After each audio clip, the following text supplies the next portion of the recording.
having purpose is fundamentally so important to who I am. Two most important days in a person's life are the day that they're born and the day they find out why. Do you remember your first time that you were deployed and you were like, oh, this is really real? I had thought that thought already landed on me, but it wasn't like going into Afghanistan. The Taliban was just left the area. They were driving around looking for a foreigner, which would have been me. 3 Hilux trucks drove behind us. We thought they would keep driving, but then heard them hit the brakes, back up. They pulled on the side of the road and they started yelling. I heard a gunshot. I don't know if I heard the gun go off first or heard the like pop of an air cracking over your head, but I heard both. So either we run and they shoot us and kill us, or we fight. We're talking about you serving here, but you was also training in Brazilian Jiu-Jitsu. I got to compete at the highest level of Jiu-Jitsu. At one point, I was ranked number 6 in the world. Everybody's like screaming. It's when you're in the middle of that cage, it's like super deafening, right? Like you're the center of that whole thing and everybody's screaming. It's super loud and everything kind of went quiet. And I went in my own head, looking at these 10,000 people screaming and everything's just quiet. And I'm thinking like, I just fought so hard for this win on my record, but meanwhile, I'm not fighting for the most important things in my life. Of all those 10,000 people, my family wasn't there. Welcome back to the Mulligan Brothers podcast. And today I get to sit down with a good friend of mine now, Chad Robichaux, and we talk all things from his time in the military and force recon and his work abroad now in Ukraine. And it's just incredible. It's an unbelievable story, but I want to get this right. Chad was he's a force recon veteran, best-selling author, pro MMA champion, which is something we dive into as well, a philanthropist, and he wrote An Unfair Advantage, which I've been reading, Saving Aziz, incredible story that we go through. He's just about to release A Mission Without Borders and has quite a few other books as well. The reason I say Chad is a good friend now is just the way he looked after us. I mean, Neve's there as well. It was just an incredible day. We went shooting, we met his family, but Chad has had my back from the moment we shook hands. And he's looked after me in many different ways. He's set me up with loads of different things. And I think it's a really good segue to mention what he did for the charity. Some of you guys know I'm doing a charity event. I'm going to be going from the north of Scotland in Inverness, 450 miles down south to my son's grave. And I'm carrying a boulder, a 220-pound boulder for the journey as it gets cut down at the 26.2 mile mark. And then I'm going to be running with a 60 to 70-pound stone on my back. Chad caught wind of this and he reached out to one of his companies that he works with, Vortex Optics, and they have come together to donate a Razor HD Gen 3 636x56. That must just be the size, FFP, and then a Impact 4000 ballistic rail-mounted laser rangefinder. Every $5 raffle you guys do of trying to win that, I'm going to put the link down below. $5 goes straight to our charity. Chad and Vortex are giving this away. So thank you to Chad. Thank you to Vortex for doing that. And that just speaks to the man that he is. Not only that, he set me up with the CEO of BioAccelerator. Had a conversation with them and they want to get me stem cell treatment for when I finish the run. So BioAccelerator are also sorting me out, and it's all because of this man. This is the kind of man he is. He sent us away with all of his books and much, much more. And he's just an absolutely incredible guy. So thank you to Chad. And this story, we talk about many different things, from the missions that he's been on, what it is to be a man, how to be highly motivated. This guy runs so many different businesses, has had so much impact on the world. We talk about betrayal in some of his missions and in the military. It's just incredible the journey he's been on. And there's a lot of lessons to be had from these stories of tough times and difficult moments. And yeah, there's also a documentary coming out, so stay tuned for that on the main channel. I want to say a massive thank you to our sponsors, Huel, who have powered me throughout the past 2 years. This is Huel Black Edition, 26 vitamins and minerals, 35 grams of protein, slow release carbs. It's what I use whilst I'm on shoot. It's unbelievable.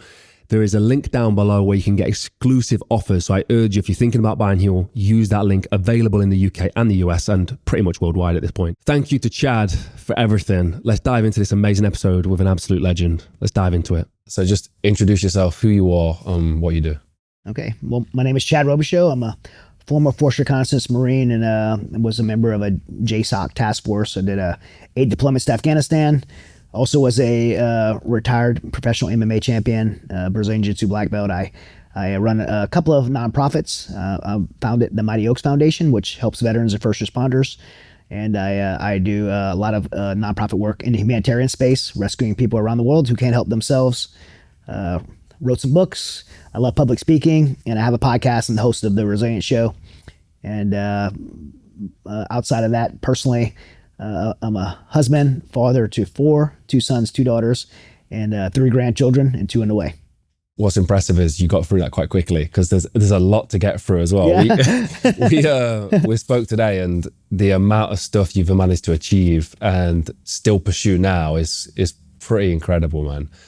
So we'll dive into it for sure. But I always like to start with the guests of where your childhood was, where you grew up, especially from being Brits and a British audience. Like, it's really interesting to us to sort of hear that description of where you grew up, what that was like. I grew up quite differently than most Americans would grow up. So I think I have an interesting childhood. I grew up in very southern Louisiana, southeast Louisiana, which is, when I say southeast, is pretty unique to where people, even still to this day, speak French there.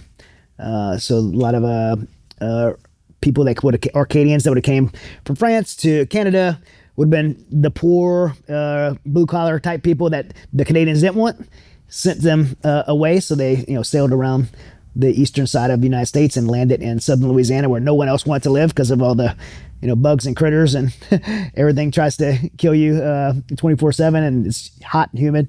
And so that's where my family's from. And I grew up in a very, very, I'd say poor, but I didn't know I was poor back then, because it was just how our life was. Not only my life, but there wasn't like a poor area of town and a rich area. Everyone where I grew up lived that way. Most people were working on shrimp boats or fishing, commercial fishing, or working in some kind of agriculture. And so both my mother and father spoke French. All 4 of my grandparents spoke French, so it was French spoken in my household. My father's side of the family was in cattle and hay, like baling hay to sell for cattle, and my grandfather on that side is he was 4'10", so a very little French man and a very tough, hard man. And my grandmother was about the same. Towards the end of her life, she was like probably 4'8". She was really small, but they were both about 4'10". So they're very little French people. My mother's side of the family was commercial cat fishermen. And so that was more the side that I spent most of my time on. All of their children, my mother's brothers and sisters, grew up fishing the trout lines, the commercial trout lines for catfish, and skinning fish in my grandfather's fish market. I was the oldest grandson, so at about 7 years old, I started skinning, going fishing with my grandfather and skinning fish. Fishing, not like casting a fishing pole and reeling them in, like very hard work of running trout lines and lifting lines through the middle of the night, all night long, loading up hundreds of pounds of catfish, bringing them to the fish market, and then skinning fish for hours and hours and hours. So I grew up working at an early age as part of the family business, and then hunting and fishing. So I know we talked today about food and hunting and my freezers, which I didn't get to give you a peek in my freezers, but my freezers are loaded with things that I hunt or catch because I grew up that way. I didn't hunt or fish for trophy. It was just everything we ate was something we caught. So probably at age of 6, 7 years old would be an average age where I grew up. Kids would go out on their own with like a 410 shotgun or a 22 rifle and go hunting and bring, whatever they kill home, squirrels or rabbits or, even a deer at a young age. So, at the age of probably 7 years old, I could go out and harvest food and probably 10 years old, I could clean my own deer. And so that's just a very unique way, I think, in the United States to still grow up, and people still live that way where I'm from. Wow. One of my favorite films is a film called Once There Was a Hush Puppy, and that's set down in the South, and very similar situation, like on the, wetlands and similar kind of industries and stuff. It looked gritty, like super gritty. Yeah. But yeah, the work ethic, to see that as a child, Is that something you think developed who you are today? Because you're extremely hardworking person. I think so. One, like I said earlier, I didn't even know we were poor and in poverty. Most people would see that lifestyle and think that's poverty.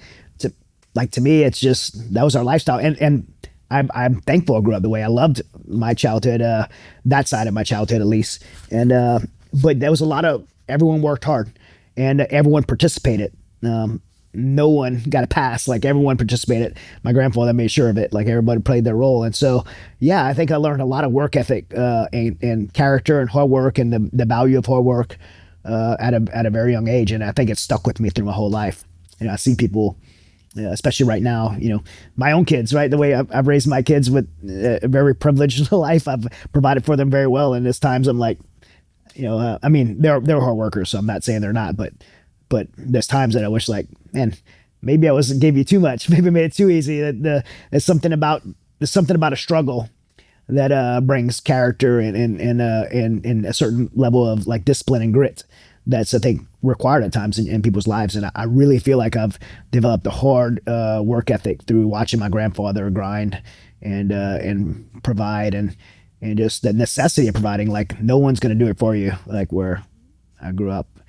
Now, there was a dark side of my childhood, which was, dysfunction and abuse and things like that. So I'm mentioning all the good things, but I definitely had a dark side of my childhood as well.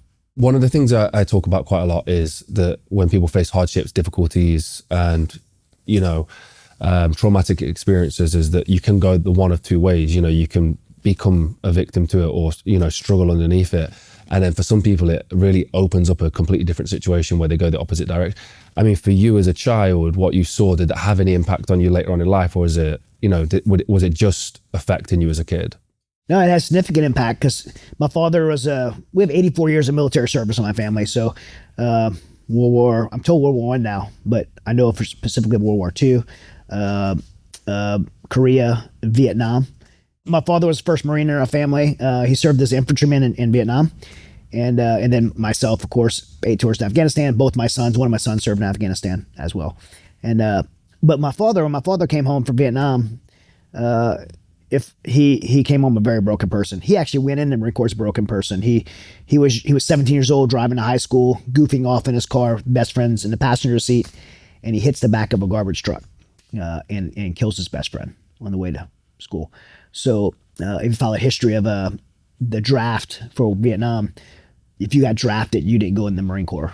You would have went in the Army or the Navy. Primarily, you would have probably went in the Army. So my father joined the Marine Corps, volunteered to join the Marine Corps and joined infantry because of his killing his best friend. So he basically went in the Marine Corps to go to Vietnam and die as a guilt. And so he survived and came back from Vietnam, marries my mother.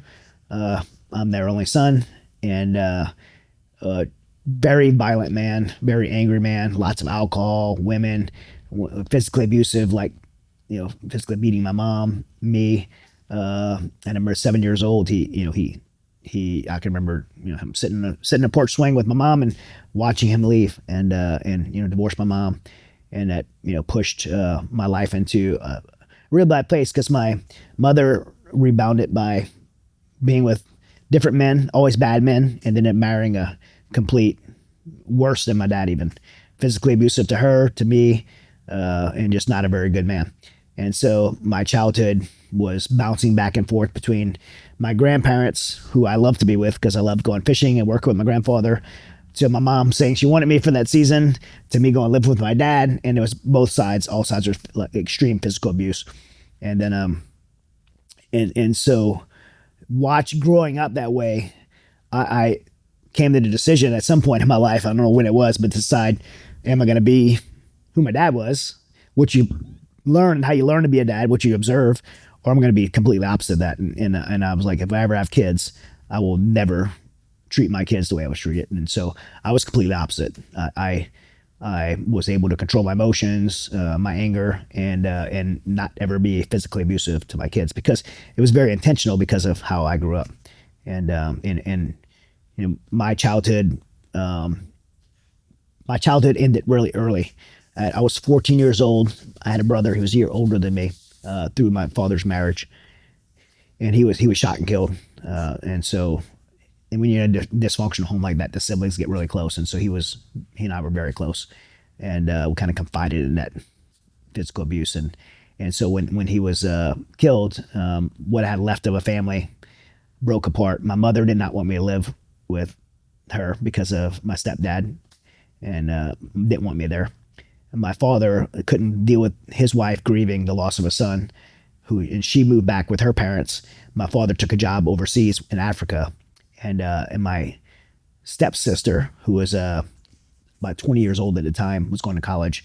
She kept my father's house, and so that's where I had to live. And so I say my childhood ended young because at about 15 years old, I started working, doing roofing job, which is, you felt the heat today.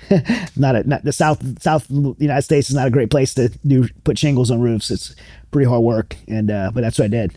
And so I was trying to go to high school, working, no parental supervision, in sports, trying to maintain being in sports, and probably wasn't gonna graduate high school. I was failing high school, and so when I was 17, I went to the Marine Corps recruiting office, and it had been a childhood dream, by the way, for me and my brother to go in special operations. So it's something we had decided to do at like 13 years old.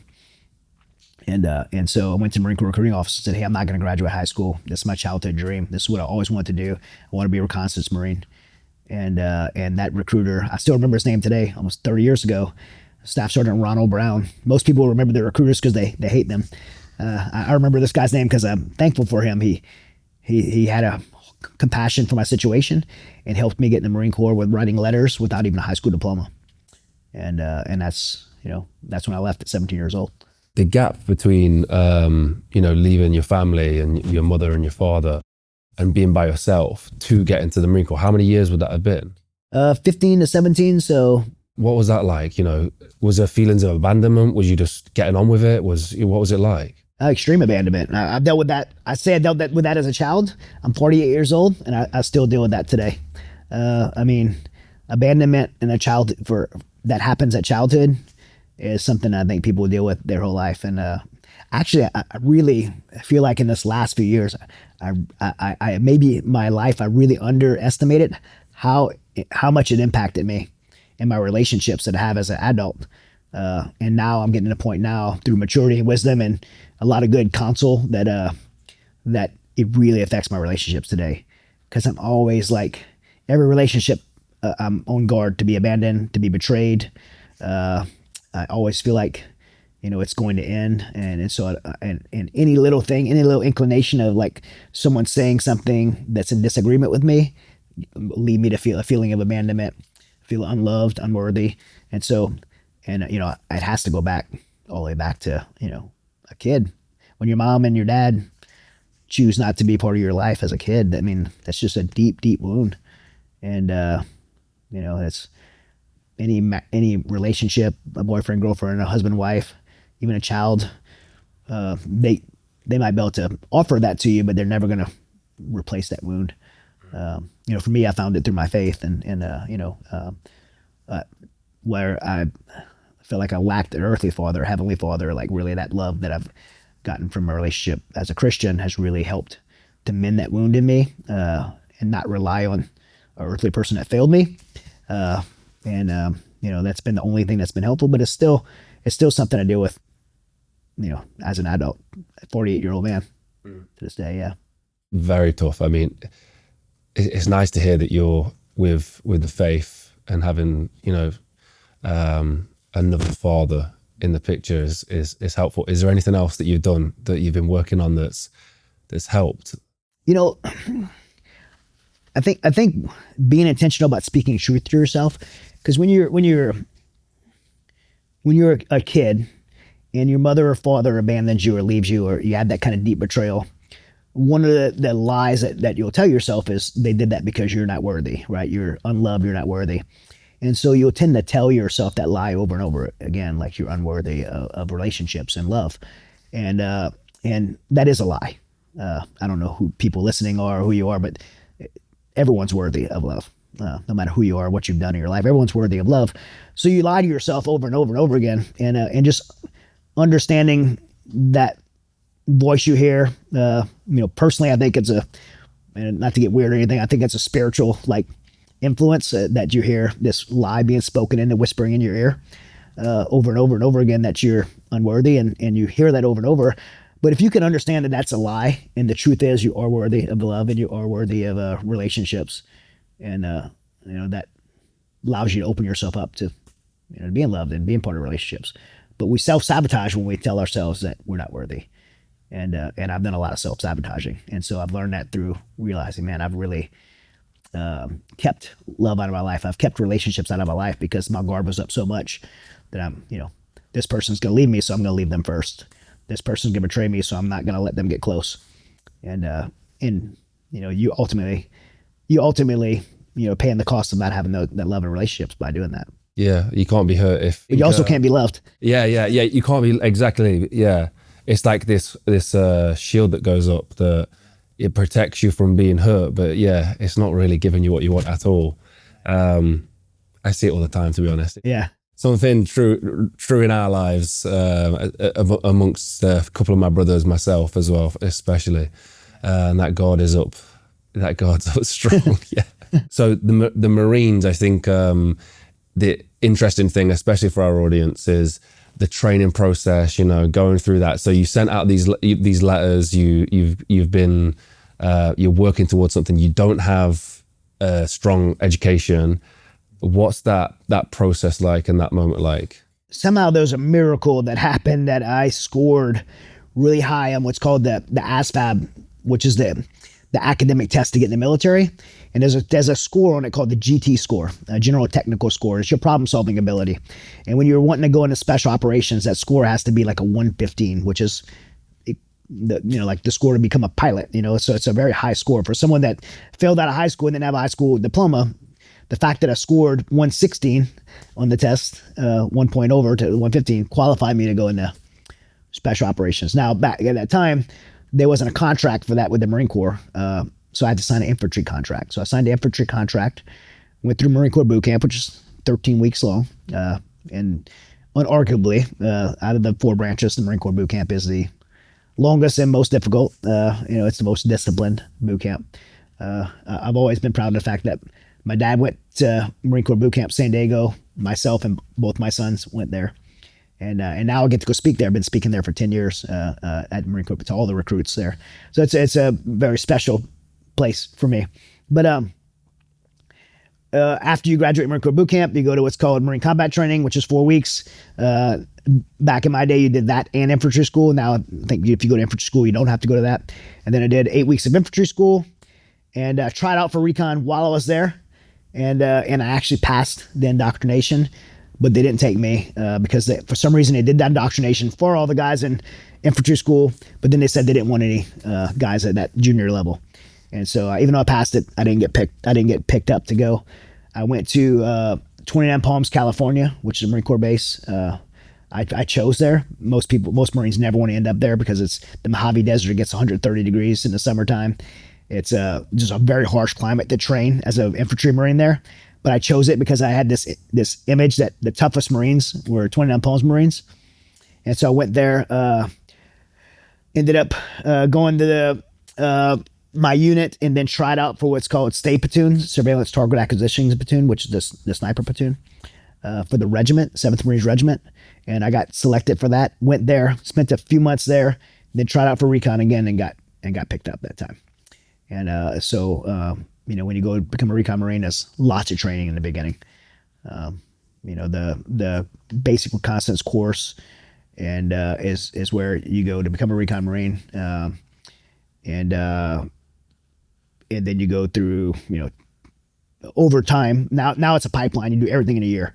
But over time, you go to jump school, dive school, free fall school, SERE school, survival, escape and resistance and evasion course. And you go through all these different schools for your job. And then there's tons of other little schools in the beginning. I went to a school called McQuist School and Hearstmaster and all these really great schools to learn how to do your job and insert and extract and actually operate as a reconnaissance Marine.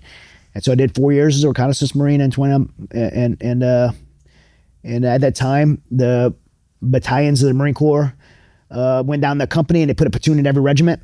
And so my platoon was actually stayed in 20 Amp Homes under this guy called Colonel Mattis, and it became a General Mattis. A lot of people know who General Mattis is, but before he was a general, he's a colonel. He was the commander of 7th Marines. So a lot of people, he's pretty famous here in the States.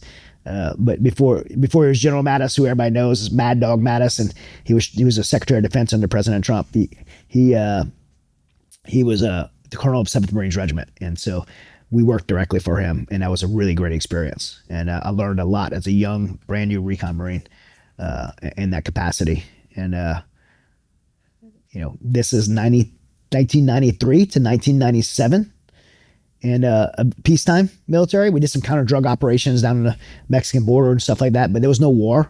And so for me, being a recon Marine, all this training, you kind of want to go to war, which sounds terrible after I've been part to war now. But at the time when you're young, you're like, I want to go do my job. And so without any wars going on, I thought, okay, I'm gonna take a break from active duty, go in the reserves, which is part-time. I'm gonna go to 3rd Force Recon Company, which is in Mobile, Alabama, move back to where I'm from, go to college, and go back in as an officer. And that was my plan. My wife, I got married to Kathy by then. We started our family. Hunter was born, my oldest son who you met today. He was born on 20 Amp Homes, the Marine Corps base there. And I'm like, it'd be better for me to be an officer with a wife and starting a family. More money, more security. And so that was my plan. I needed a job. And so I couldn't just go to college. I needed a job. So I was part-time with the Marine Corps. And then I got a job as with the police department. And so that was my 4 years active and then 4 years reserve as a police officer. And that's a small portion as well. We're talking about. Yeah. Okay. So when we're talking about the boot camp phase, yeah, what's that like? Like, some of the hardest training, Yeah. But how would you describe it to somebody who's not even experienced any kind of training like that ever? Marine Corps boot camps it's an amazing process. Like when you take this is what I love most about Marine Corps boot camp. And I get to see it all the time now because I've been speaking there for 10 years. I've spoken to 500,000 active duty troops now, mostly at Marine Corps boot camp, San Diego, Parris Island. But when these kids go there, and every branch of service is different, and their basic training is different, but Marine Corps boot camp is so unique because it's so historical. There's so much tradition in the way they do it. You go there and you stand on these right when you get off the bus. Right, the drill instructors meet you at the airport. All these kids are waiting there. You can't bring anything with you. You got your clothes on that you have. You have a little manila folder with your paperwork in it, and your driver's license. You can't bring anything with you. And they're waiting at the airport, and the drill instructors come get them at the airport. If you ever want to see it, you can go see at the USO at the San Diego airport. You can go watch on a Friday. They're going to get picked up, and you can see the drill instructors coming there, yell at them. They get them on the bus, and they drive across the street because the airport's literally like the neighbors to the MCRD San Diego Marine Corps boot camp. And you get there and you get off the bus and they put you in these yellow footprints. And these yellow footprints, because no one would know where to stand, how to stand in a formation. So they stand in these yellow footprints and they get indoctrinated to what's about to happen for the next 13 weeks. And when they're standing, this is what I was saying is most significant. When these young men and women, essentially they're kids at that point, 17, 18, 19 years old. Some of them, some people come in late. If you go up to 28 years old, if you're an old man going there, but they go there and they're standing on these yellow footprints. And at that point, for them, nothing behind them matters. It doesn't matter if they were rich or poor, black or white. It doesn't matter who their daddy was. It doesn't matter if they lived in the projects or a mansion, the ghetto or a trailer park. None of that matters. Like, no one cares. And they're going to be stripped completely of who they were. And they're going to have an opportunity, standing on yellow footprints, to pave their own trajectory. And as a young man or young woman, and I think that's one of the most beautiful things that transitions in adulthood because it's so pure. Like, because so many times, if you go to college or whatever, you have so much influence for where you came from, and the Marine Corps doesn't care. They want you to be a Marine, and you could choose what type of Marine you want to be, what job you want to do. If you want to be a good Marine, bad Marine, but what you did before, where you come from, it doesn't matter at all. They don't care. Again, they don't care what color you are. None of that matters. And they're going to just completely strip you of everything from your identity, who you are, how you were raised, how you did things. And at the most fundamental level, like, here's your left sock. Hold up your left hand, right? His right, like everything. You could put your left sock on your left foot. Like it's just from the beginning, they're reprogramming you for the way they want you to be, and everything's very intentional, and it builds a foundational, a foundation of a Marine that whatever their job going to be, that the Marine Corps knows how to build off of that, and it just takes them down to that very fundamental level. And what these kids don't realize is at that moment, again, they have a very fundamental choice they can make of what type of Marine they're going to be, what type of man or woman they're going to be moving forward. And for me, at that young age of 17, I knew where I was coming from. There was no going back. I mean, I was coming from nothing. Like I didn't even belong there. Like I didn't have a high school diploma. I didn't belong there. I was required to have a high school diploma to get there. I didn't even belong there. Like, so like the only way for me to go was forward. Like I'm going to embrace this opportunity. I'm going to do everything I can with this opportunity. And I was very, very aware of that in that moment. So I really wanted to dive in and embrace that opportunity. And I remember I can remember 30 years ago, I can remember being like, man, I'm going to do the very best job I could do here. And I did. I graduated as a squad leader at a Marine Corps boot camp. There's 100 kids in a platoon. There's 4 squad leaders and a guide. And I graduated as a squad leader at a Marine Corps boot camp.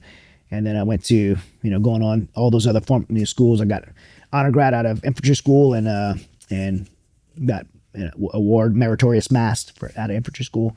And it was just, all that was just a really clear and deliberate decision to embrace that opportunity. And, like I remind these kids when they go there, well, when I get to speak to them of where they are, because a lot of them aren't aware of that. I hope you're enjoying this episode so far. Today's episode, as always, was powered by Huel.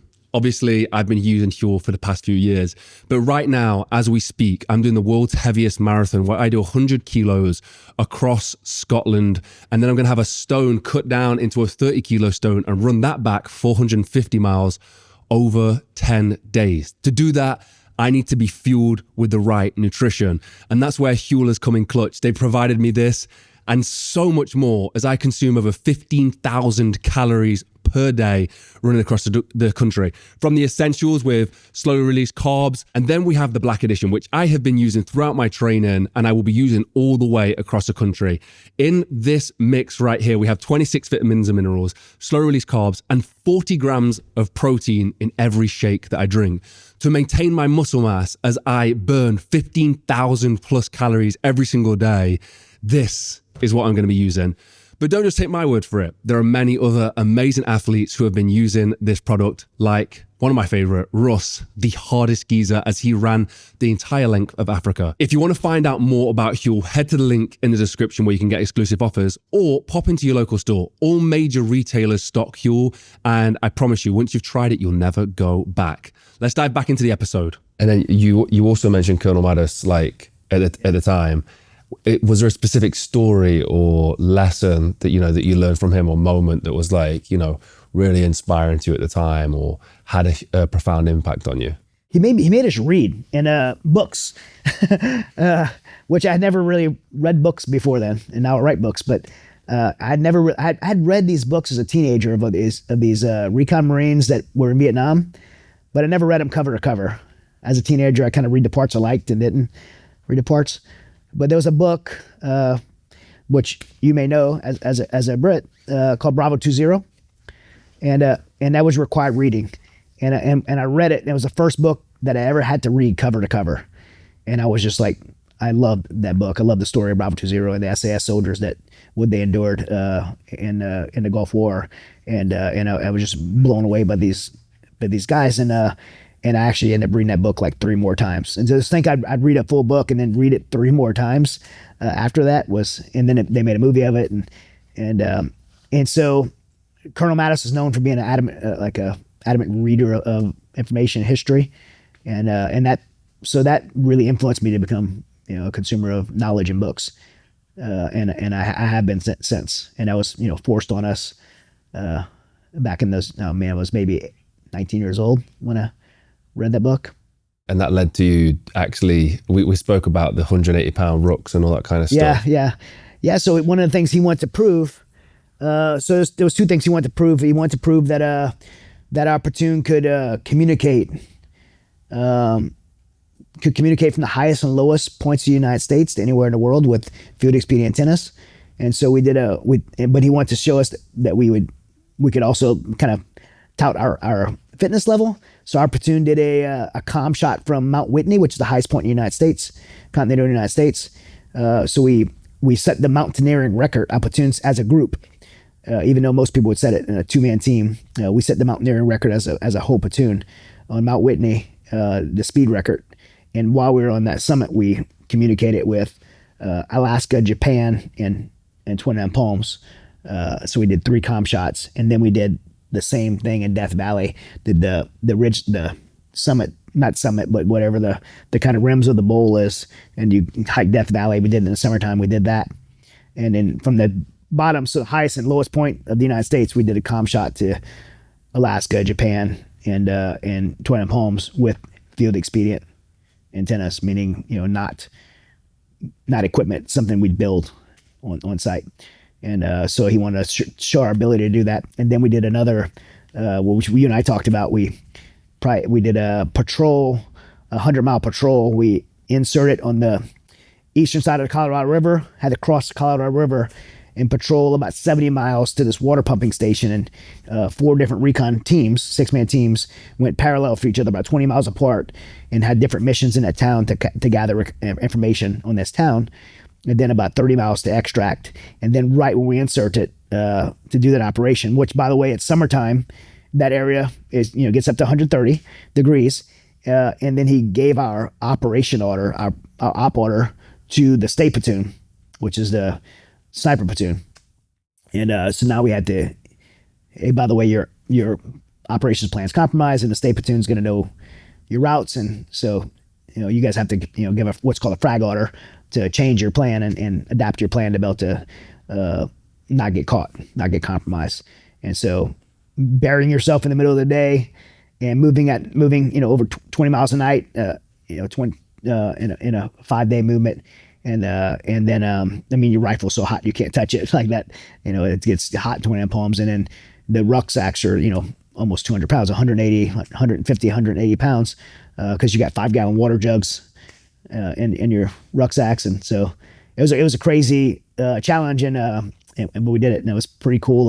The guys that are in platoon 30 years, it's probably 28 years ago we did that, and the guys that were part of that still talk about that to this day. Yeah, it was pretty cool. What was the toughest thing? You mentioned in heat, weight, people are trying to compromise it. Like what was the toughest thing about it all? I mean, it's the movement. It was the movement at night. I mean, you're carrying that weight, and it's just step after step after step, and it's in the dark. You got rocks and cholla cactuses, and I had made this mistake, and I wore these Israeli boots, which were like Chuck Taylors, they're canvas, and that was a huge mistake because I had ran into a couple of cholla cactuses along the way, and you had to use a Leatherman to pull them out. I remember that pretty well. But yeah, it was just the movement with that weight. I mean, that's a lot of weight. At the time of my life, I was like 130 pounds, so I was a little guy. Moving, more than my body weight on my back. I remember that book, Bravo 20, those guys were carrying crazy, like 200-pound rucks on operations through the Iraqi desert, and got compromised and had to move, drop their gear and move. When I hear those stories, I'm just blown away, because it's no joke, like that kind of weight, but then through the heat, under darkness, whatever, like just incredible. Like it's such a feat. What you run into in those environments is you're not eating the good meal. It's not an athletic event. You're not eating a good meal, right? You're not getting the adequate sleep. You're sleep on the ground in the rocks, and you might sleep for 4 hours, and then you're eating. I never ate MREs. I hate MREs, but we always had we always used like the camping, but you're still not eating a good meal, right? And then the stress with the operation. Now the carrying the weight is just one of like a number of factors. And so, yeah, I mean, even there's so many, the traditional in Afghanistan, the traditional or conventional units in the military, 10th Mountain Division, in the Army's 10th Mountain Division infantry unit. I mean, they were carrying like I mean, these are, 18, 19-year-old kids that are infantry soldiers in the Army carrying like these giant rucksacks, living in the mountains of Afghanistan every day, sleeping out there.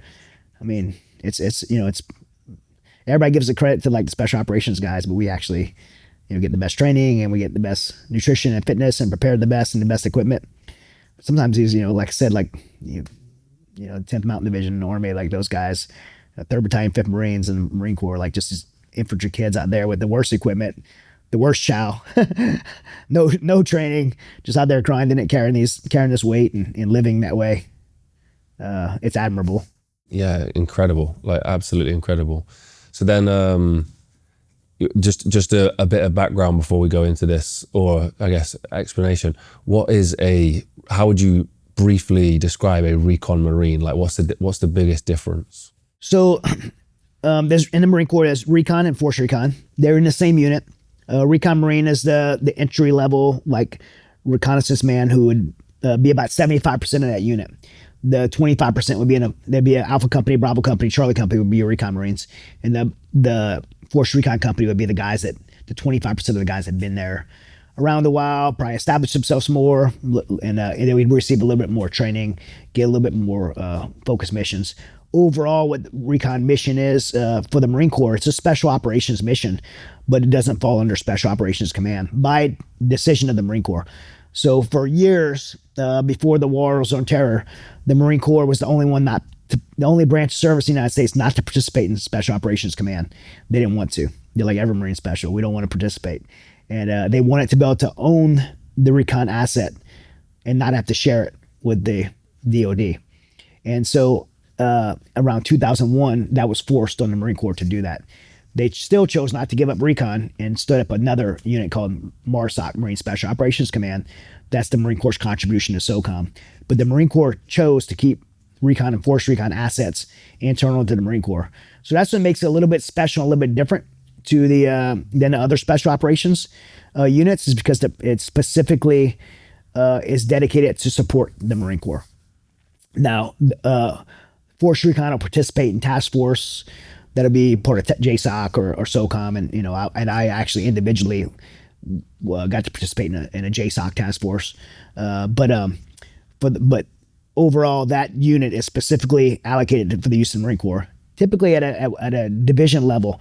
So, for example, a 1st Marine Division, which is pretty much a large part of the Marine Corps, was out in a combat zone. Then the division commander would have that asset and wouldn't have to share it with anyone, so he could use that recon unit to go be the forward eyes and ears of the Marine Corps to gather intelligence on the battlefield. That's what's called the FEBA, the forward edge of the battle area. And so if you think of like a movement, if you kind of imagine looking at a map and you've seen this wave like of military forces moving forward, and you would have this forward edge that would be moving forward into the battlefield. That forward edge of the battle area, conventional forces don't go past that. That's what creates that forward edge.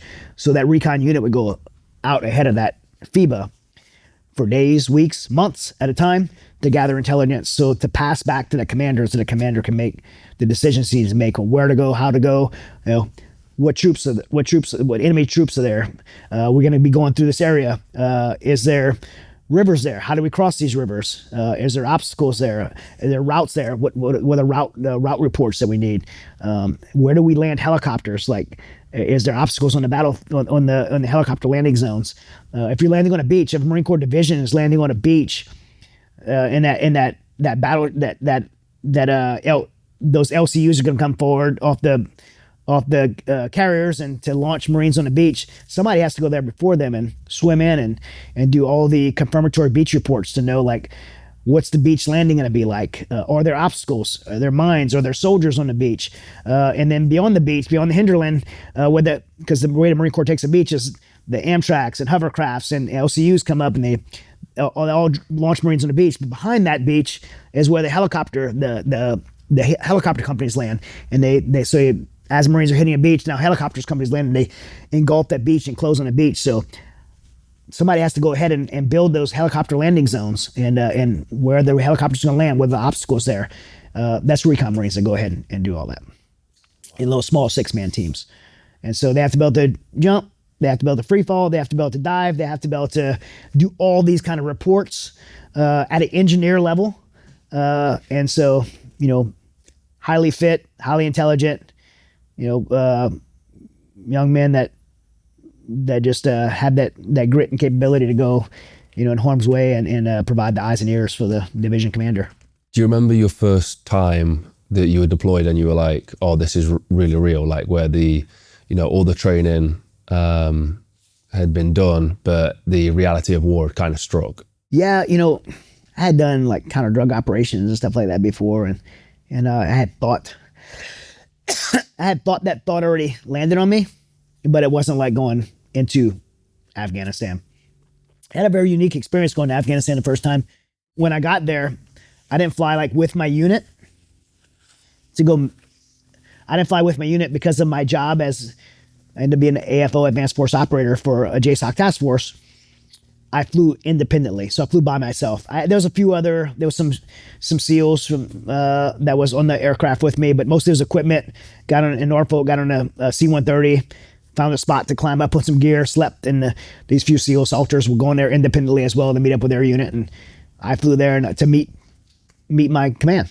And so we landed at Bagram Air Force Base in the middle of the night. I remember landing and walking out, and it felt like Twin End Palms. It felt like the air, like maybe the I don't want to say traumatic, but the intensity, my senses like were able to just like take in. I remember just the instant walking out the aircraft and feeling like my senses must have been really turned on, because I felt like this feels like Twin End Palms. I noticed that, so my senses must have been like, I don't know if you ever had those kind of sensory overloads before. And I was waiting to meet the person I was going to meet. So they told me to wait here, and so I was kind of on the tarmac of the airfield, and I walked out to the edge of the perimeter of the base. And at this time, 2003, it was pretty primitive. Bagram Air Force Base was pretty primitive. They have these HESCO barriers, which are the earth field barriers, and on top of them were some concertina wire. And I walked up to the edge of that perimeter, and I remember just thinking what you just asked, the reality of actually being there. And I'm like, oh my gosh, this is like real. I'd already been in like 9, almost 10 years around the military. So I wasn't like a kid. I was very experienced, and I was very trained to do the job I was being sent there to do. But like the reality of being there is like, this is real. Like, and on the other side of these HESCO barriers out there in the dark somewhere is the Taliban, the enemy. And over the next few months, like, I'm going to try to kill them, and they're going to try to kill me. That's what's really about to happen. And the reality of that made me like ask myself, like, am I ready to do what I'm being sent here to do? Am I ready to do this? And it was like a real, like, profound moment. Like, like sometimes you have something that like a moment's like building up, and you can feel that build up to it. The clock is not going to stop ticking. It's going to happen. And you get there, and that moment arrives, and like, okay, it's here. Like, and this is real now. And I remember having that moment, like, this is real. And, this isn't training. There's no more getting ready. Like what I have in the Randy Couture is a guy I used to train with in MMA. He's a 5-time UFC champion. And he always used to say after training camp was over, the training was done, and now it's time to fight. He'd say, the hay is in the barn. Like, it's already, like, there's nothing else we're going to do. Like, everything's done. Like, now you just have to do what you went there to do. Do you remember the first experience that confirmed that you were right in that thinking, that this is real? Yeah, I mean, it was pretty, Kabul, where it's where I first lived when I went to Afghanistan, I'd never lived on a base. A day deployments, and I probably spent 2 weeks on a base. Like right away, like seeing the ISAF, nothing that we were involved in, but just because like the first moment, like seeing ISAF, International Security Assistance Force, which is all the international community participated in this kind of security force in Afghanistan, and the Taliban getting a fight right in front of us in Kabul. And I'm like, this is like kinetic war, like happening right in front of me. And I'm just a bystander in it. But like, I'm in a war zone. Like, this is for real. And they were, shooting RPGs and rockets, and the guy on top of a ISAF mechanized vehicle firing a 25 millimeter cannon off right in front of civilians and stuff like that. I'm like, I'd never seen anything like that before. I'm like, this is for real. With your experience, what do you think the reality was for people who, or for those younger guys who this is their, first deployment ever, first experience? Oh man, I've thought about that a lot. Like, and I've always, honestly, like, it's always made me, because I went in during a peacetime, and And I'm thankful for that because it gave me the opportunity to have a lot of training experience built up before I got to go. But a lot of when 9/11 happened in America, and those Twin Towers fell, I was a sergeant at 3rd Force Recon in the reserves, and but I was a team leader there. And when I watched those planes hit those World Trade Center buildings, I'm like, I was sitting down on the couch watching those planes hit, and I'm thinking, my life's never going to be the same. Like I knew at that moment, like because of my job, like the world just changed. Like my life is never going to be the same. Like the first plane hit, and I'm like, what just happened? Like somebody accidentally drove a plane in a building. The second plane hit, and I'm like, this is an attack, and we're going to make this right. Like, and when I showed up in my unit, but like there was a wave across like every street. America's super divided right now, and it was back then. But like every street you drove down the street in America, and all you see was American flags. Like America was united. It was very patriotic, and everyone was like, the recruiting officers were flooded, and these young men and women, their response to it as young patriots that love our country was like, we want to go make this right. We want to go, and it was, and so all these young men and women joined at 9/11, and then when I got there in 2003, there were still kids going into Afghanistan to rectify what they believed, to be an attack on our country, and some of them were just kids, and their youth, they gave up their youth to go there, their innocence to go there, and I just could not imagine being a 18-year-old kid still trying to understand life and seeing the type of things they've seen in Afghanistan, seeing their buddies shot, burned to death, trapped in vehicles, blown up in front of them, carrying their buddies off, dead bodies off battlefields, watching their friends bleed out and die while they're trying to treat them and die in their hands. Like, I just can't imagine, being an 18, 19-year-old kid and enduring that. And, so I never had to experience that at that age. And so, my heart breaks for them, but also have extreme gratitude to, those young men and women that raised their hand and said, I want to go serve during that time. Because it's easy to go serve in a peacetime when you're going to get college and a job and pay. But if you were raising your hand after 9/11, you knew exactly what you were signing up for. You were going overseas. Not everybody did, but the belief was, I'm not volunteering to serve. I'm volunteering to go into war. And that's a heavy decision for a kid to make. And so many of them did. And they went there and seen that and endured that. That's part of my commitment to what I do today at Mighty Oaks, and making sure that those who made that commitment get cared for in the back end, even if our government's not going to do it right. Yeah, I was going to talk about Mighty Oaks towards the end, but just because you brought it up, where was Mighty Oaks born from, and what's the sort of services that you guys provide? Well, it was born out of my own recovery.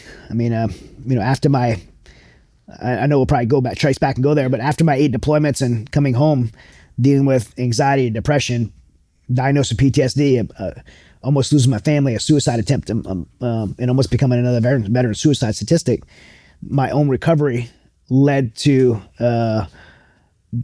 me being on the other side of all that stuff and realizing I wasn't the only one. Like, other people were dealing with the same things I dealt with, but I had found the solution to that. My solution was, I had tried counseling, I tried medication, I tried all these things that nothing had worked for me. But when I found the restoration of my faith and ended up becoming a Christian and being discipled through biblical living and finding that I was able to make better choices in response to what had happened to me, I just felt like a deep burden in my heart to pay that lesson forward to others who was willing to hear.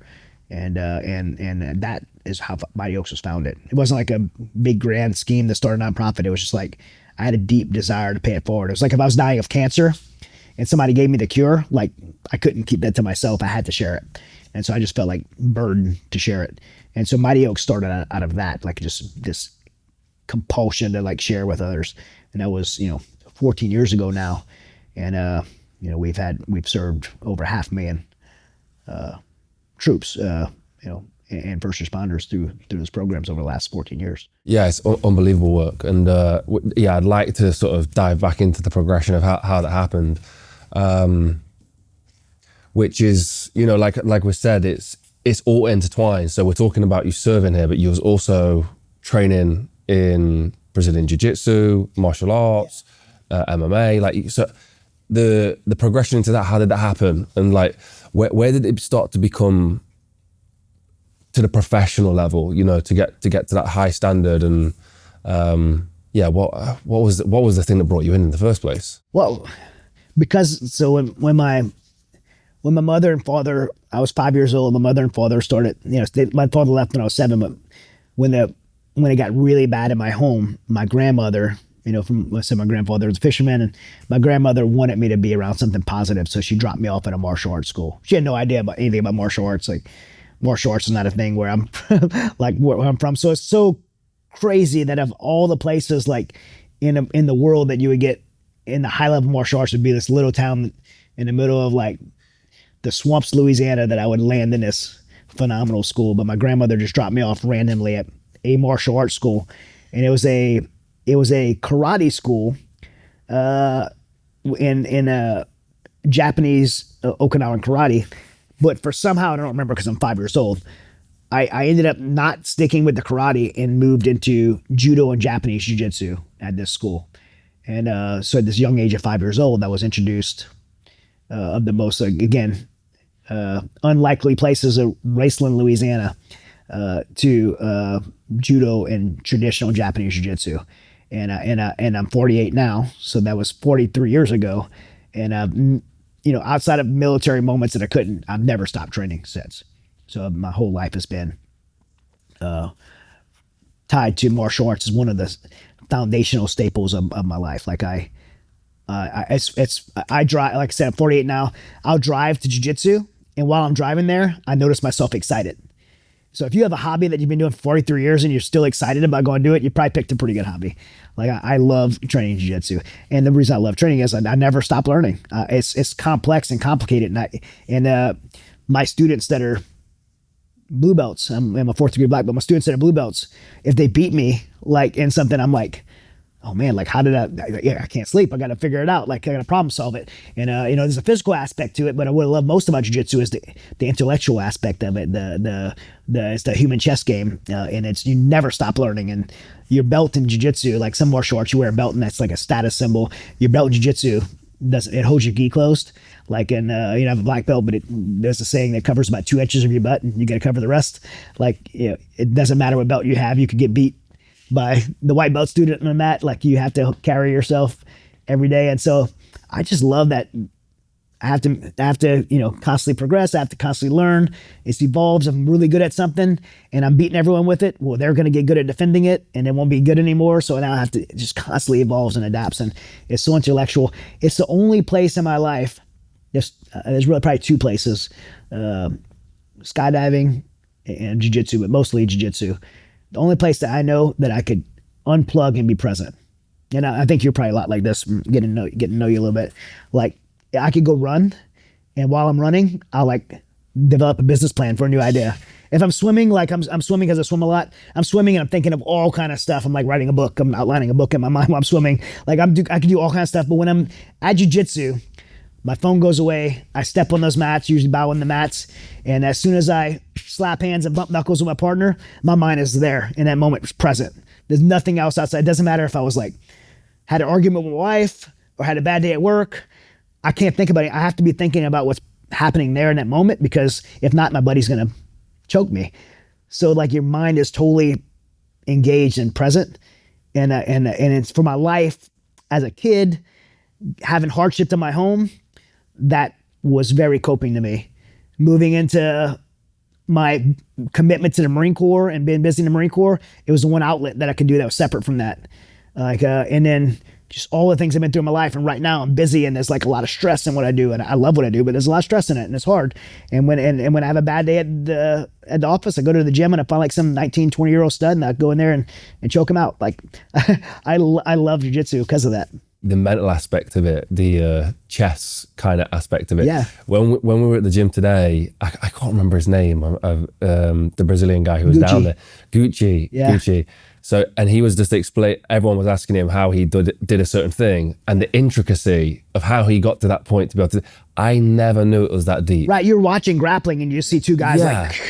and you see a lot of aggression and grit, but it's like every grip, every movement, especially when you got two black belts going, and I compete at the high level. I still compete at international level in black belt and jiu-jitsu. Like you could feel it when you're competing and I grab a grip. Like I know if I release that grip or move it 1 inch, the either progression or consequence of that. And everything's so deliberate. And there's nothing that I've ever done that's like that. And it just, I mean, you're probably not one to speak to your own accolades, but what was that world like for you? How did you succeed in that? Well, I did 6 amateur fights. I did 20 professional fights, and so I'm 18-2. I retired at 18-2 as a professional. And the one thing I'm most proud of as a jiu-jitsu guy is of my 18 wins, 17 were submissions.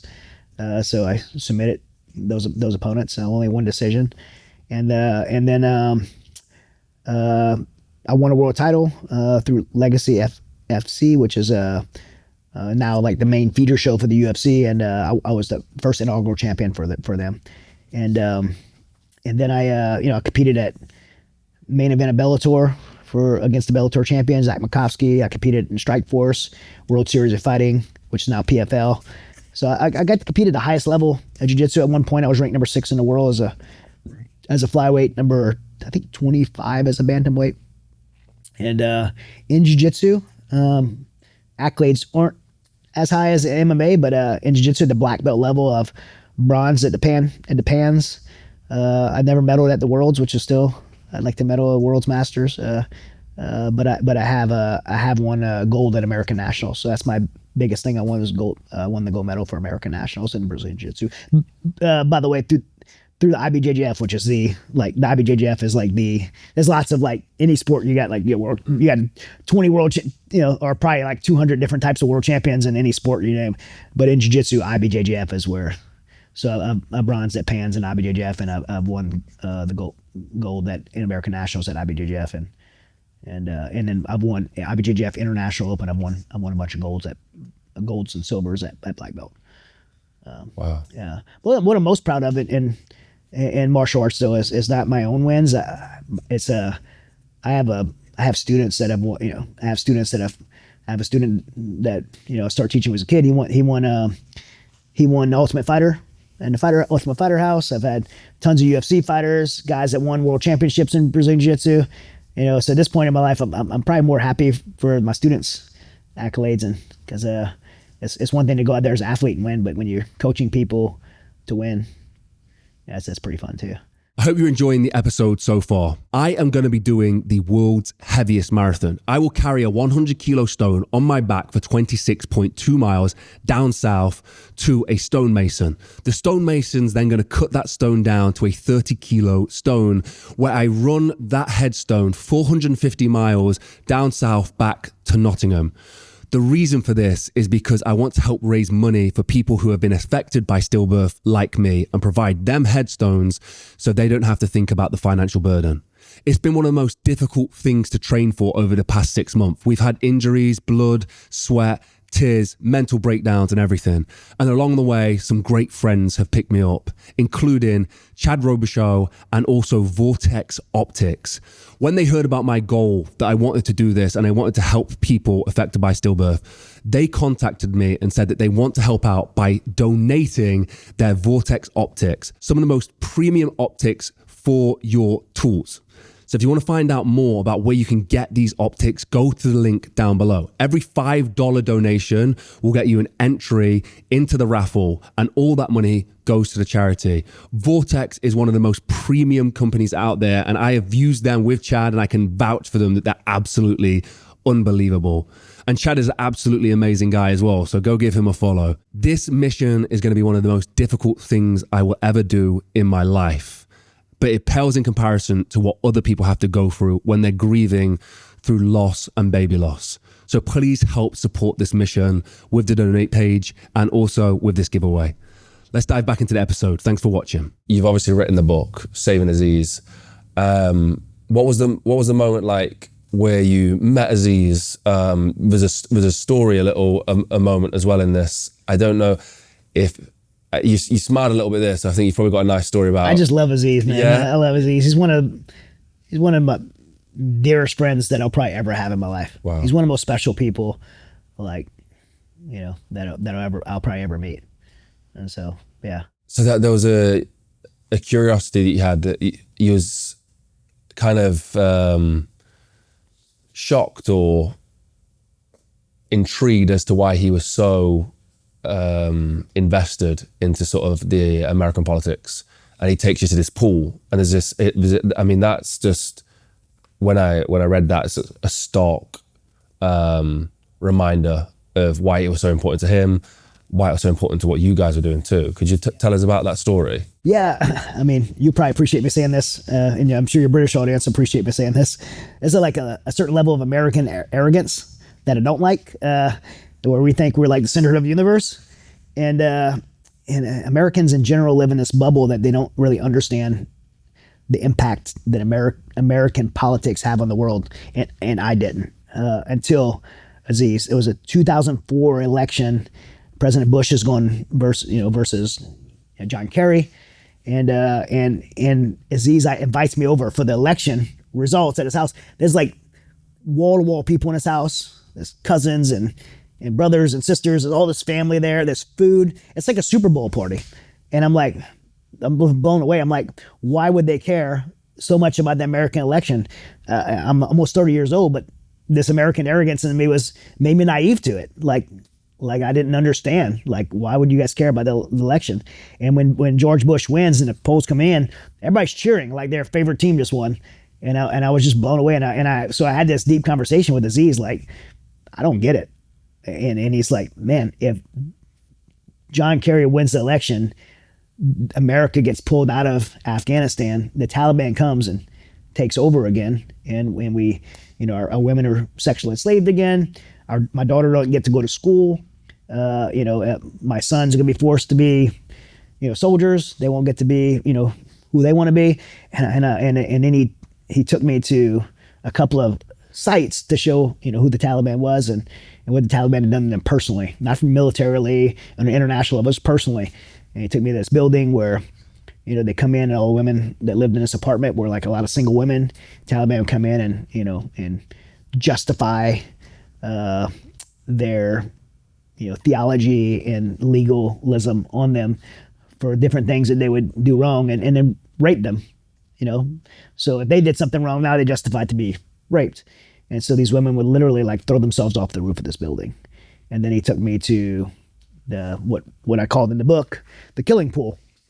That's kind of what we ended up calling it. It wasn't named that. We called it. The pool was on top of this hill, and the Russians had built it during the Russian occupation to train, because Kabul is high altitude, so they were training their swimmers there. Russia's obviously big on winning the Olympics, and they had Olympic-sized swimming pool. They built them in there, and they were training their Olympic athletes at this high altitude elevation, and the latitude of Kabul, in the geography of Kabul, elevation and climate is identical to Denver. And so you think of where's America's Olympic Training Center? In Colorado Springs, Colorado, just south of Denver. So it's pretty much the same training environment. So the Russians built this pool there as the high dive, Olympic-sized pool. And when the Russians, when the Taliban or Northern Alliance pushed the Russians out, that pool ended up later becoming an execution place for the Taliban. I mean, Aziz took me in there, and first thing I noticed was this, from the high dive, there was this metal cable that was hanging, that was a noose, a slip knot noose, which would have, Aziz said, decapitated people, and it would have decapitated people. They said they would, toss people off of that. They would toss women off the top, at the bottom, just like trash, and throw them out, and they'd hit the bottom of the pool and die or bleed out. And then in the bottom of the pool, on both ends, were just riddled in bullet holes. So they would line people up in the deep end, shallow end, and just, execute people there. And so, while seeing that, I remember even going out and taking my Leatherman and pulling some casings out of the wall, and thinking, man, this, And so, just really that realization that, man, what happens in America, in Britain, in these, the countries that lead the geopolitics of the world, it matters to people in other parts of the world that you never even think about. And, oftentimes we're naive to that. We think, I don't want to vote like there's, in America right now, it's like Joe Biden or Donald Trump, like who's the worst of two evils? Like, I'm not voting. People don't want to vote because they, feel like there's no good choice. Like, man, these people wish they had a voice to be able to speak into that decision, because it's going to affect them on a very personal level. It's going to affect whether their daughter is a doctor or a sexual rape victim every day of her life. And so, I say to people who have the freedom to vote, we have a responsibility, a duty to cast a vote, if not for ourselves, on behalf of people like that. And speak into that, make the hard decision of what's the right choice for the people that lead our world, because they don't just lead our communities and country, they lead, their decisions affect everybody around the world. And that was the biggest lesson. That was an introduction. I won't say it's the biggest lesson learned. That was an introduction to that lesson by Aziz to me through that, and it very much changed my perspective on geopolitics. Really powerful stuff. And huge perspective. Yeah, massive perspective that, it's really important. You guys were in all kinds of situations, and I think if people are interested in this story, because it's super interesting, there's a whole book on it, so they can grab it. So I don't want to butcher that book, but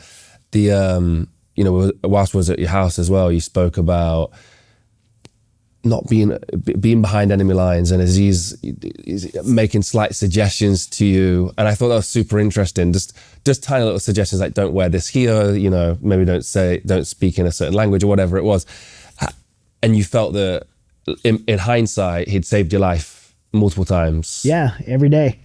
I mean, so like for those listening that don't understand, like, and most probably won't, because it's not a very common job in the military. So my job at this JSOC task force was an AFO, advanced force operator, which means I more worked like probably the closest explanation would be like undercover, and so have a very plausible reason to be outside of base and looking as a civilian. So wearing local clothes, living with the locals and behaving as just someone that belongs in Afghanistan.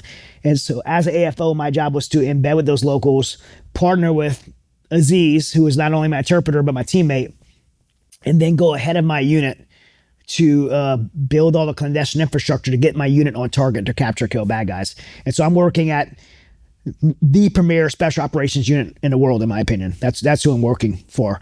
And their responsibility is to capture or kill whoever's on the top 10 list of the Taliban. Bin Laden's number one, right? Whoever the other 9 are, that's who my unit's going after. And those people are not in Kabul, or those people are out in the FATA, the Federal Administrative Tribal Area. They're across the border in Pakistan. They were conventional military forces are not going to go.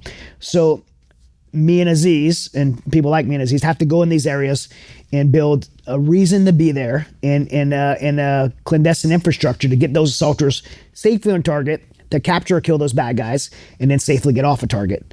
That's what that job was. And Aziz and I did that probably 100 times on 100 different operations and throughout my 8 deployments there. And so I could not have done that job without Aziz. Clearly, I mean, I'm not an Afghan. I don't live there. I don't understand the culture as much as I could study it. I did a lot of studying before I went, and learned Dari and all the different dialects and provinces and all the stuff you learn. You can't learn it in a book.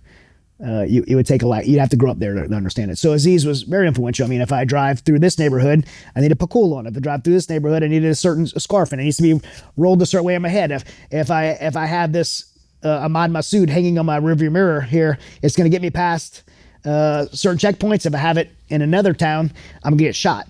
Like it's like being in LA and wearing, Bloods and Crips. You wear, red bandana in the wrong neighborhood, you're going to get shot. And so Aziz was my, local street kid that knows where to wear that red and blue bandana. And then, I mean, look, every every area in Pakistan, every province has a different license plate. So if you have the wrong license plate in the wrong area, you're going to get stopped. If you have the wrong permit, it's very complex to be able to navigate in Afghanistan. Anytime you think about a tribal area with warlords, any way that they can impose something to make money, they will. And so there's lots of permits and all this stuff. And so to be able to get in and out of areas, to buy property, to buy cars and set up warehouses and have permits and be able to get through checkpoints is extremely complex. And so Aziz was the person that made that happen. And like I said, he saved my life tangibly in combat type stuff, but he saved my life every day. Like, don't walk there, don't eat that, don't talk to the person. If you talk right now, they're going to kill us. Don't wear that person, every single day. And, and also seen him, put his life on the line to save other people. He's the only Afghan that I know of that was recognized by U.S. Congress for saving Americans. He and I did an operation. Me, him, and his dad did an operation, and I was called and said, "Hey, these is 4 SEALs. They were a very high level operation, and they were stuck in this area." And I won't get too much in details of it, but they're stuck in this area. And if they would send a QRF, a quick reaction force from the SEAL team to rescue them and get them out of there or extract them, the team would have did fine. They would have killed all the bad guys, but the operation would have been compromised, and they would have probably killed there'd have been a lot of civilian casualties and the risk of service members' lives. And so they say, can you guys clandestinely go in and sneak these guys out of this town? And I was asked to do that. And I had no idea how to pull that off. This is a beehive of Taliban village, this area. And so Aziz came up with a plan, and me, him, and his dad drove all night and went in and got those 4 SEALs out of there. And the operation wasn't compromised. No gunfire happened. And, he didn't know those guys. He's like, those are our brothers. I'm like, you don't even know them. Those are our brothers. We got to go get them. And he drove into a Taliban village and we got them out. And he's recognized by U.S. Congress for that. And he's just an amazing human being. And I mean, when we were not operating, we spent, weeks, months, living on the side of a mountain, living out of a pickup truck, sleeping in $1 a night hotel, doing operations. And when we went out operating or in those ice cold mountains of, people think of desert when they think of Afghanistan. Where we were, the eastern part of Afghanistan, think of Colorado, gray granite rocks, pine trees, snow, cold, windy. That's where we were at. And we were not in those frozen mountains. I didn't go back to base and he went home. I had my own house in town. I'd stay at his house. His wife, Hatra, made our first warm meal after coming home. I held his kids when they were born, Mashoud and Mashoud when they were his 2 oldest kids when they were born. I held them as babies. They're family to me. And so, yeah, we're not just a teammate. He's my friend. The job itself is really mind blowing, to be behind or to be in these communities and go for months and years built into those communities whilst also running operations is just so mind blowing. Was there any close moments, or I guess there's loads of close moments, but yeah, is there anything that stands out that you were like, wow, we really just, got out there by the skin of our teeth? Yeah, there's one that I believe is just totally miraculous. We were in this real testament to who Aziz is to this story. We were in a place called Batakut, Afghanistan, which for those somewhat familiar with Afghanistan, it's pretty close to Jalalabad, Afghanistan, and it's a high mountain forming area, and it gets really cold in the winter. And so Aziz and I were in the winter there, and our command was going to get number 6. So if you think, getting bin Laden's number 1, number 6 on the list, and so Aziz and I were there weeks ahead to set up the operation, and we were looking at a drop zone in this farming area. So we were going to look at it, get some information. I was collecting information on it, and so we were looking at this area, and we parked our truck in these pine trees, and walked across this field. That was a farming field, but it was in middle winter, so nothing was growing there. But I remember being really irritated because Aziz has walking through this field and it's slushy, snowy mud. And I'm probably talking crap to him, for making me walk through this field. And we get to the end of this field, and there's a road, and this old man's like sitting on a corner. I don't know if you've ever been in a third world country. You see these people, they squat all day. It's like cold outside, but you're just squatting on the side of the road. Like he's just squatting there. And then he starts talking to Aziz, and a lot of times, people talk, I couldn't understand what they're saying, even though I spoke Dari, and I couldn't understand what they were saying. The dialects are so different. But I was listening, and I could tell in Aziz's reaction, it was, something was wrong. And Aziz is like, hey, brother, we have to go. And what the old man had told him was that the Taliban was just left the area, and they were driving around looking for a foreigner, which would have been me. I would have been the only foreigner in the area. So we had already been there a couple of weeks, so they knew we were running around doing stuff. And so the Taliban was there looking. And so we start walking back across this field, and immediately now I'm thankful we're in this field, because now we're in a muddy field that people can't drive through. So now I'm pretty thankful. I'm thinking of what's going to happen. And now it's a large open danger area. Before it was just a field we're walking through. Now it's what I would consider a large open danger that we have to cross to get back to our truck. And for those in military, large open danger areas, something you have to, if something happens in this danger area, like how do you get off of it? And so Aziz and I did a lot of training for stuff like this. And so we talked about I'm like, hey, if anything happens, and I don't know why we would have said it, but we just did, because normally we wouldn't even talked about anything like this, but I think it was just divine, to be honest with you. Like we knew, hey, something could happen. We need to bound off this field. Bounding's a tactic. And I had we had an AK-47 and an AKS, kind of long story, I won't get into it, but we changed rifles, and we changed magazine bags. We had a satchel bag with magazines, and we changed rifles. And so I had the AK-47. And while we were walking about 100 yards off that road, 3 Hilux trucks drove behind us. They were so bold that and that U.S. forces wasn't in this area, that they were flying Taliban flags, which was basically like a stance of ownership, that's their area. And so Taliban flags black with some white writing on it, and caught it on my peripheral. The 3 trucks, I think one of them had a PKM mounted on top of it. I don't know if the other, I say think because I know one of them did. I don't know if the other ones did or not. And then as they drove by, we thought they would keep driving, but then heard them hit the brakes, back up, and then they pulled on the side of the road and they started yelling. And I'm not looking back at this point. And they're yelling, and I can't understand what they're saying. Aziz is just keep walking. They're not gonna come out here. My thought was, I actually didn't even get scared at that moment, because I was thinking, they're not gonna come out in this field because it's muddy, so they can't drive out. They're not gonna walk through this mud. They're not just gonna shoot us because they don't know who they are. This isn't downtown LA. The Taliban doesn't do random violence. They need permission from someone. They want to know who that is.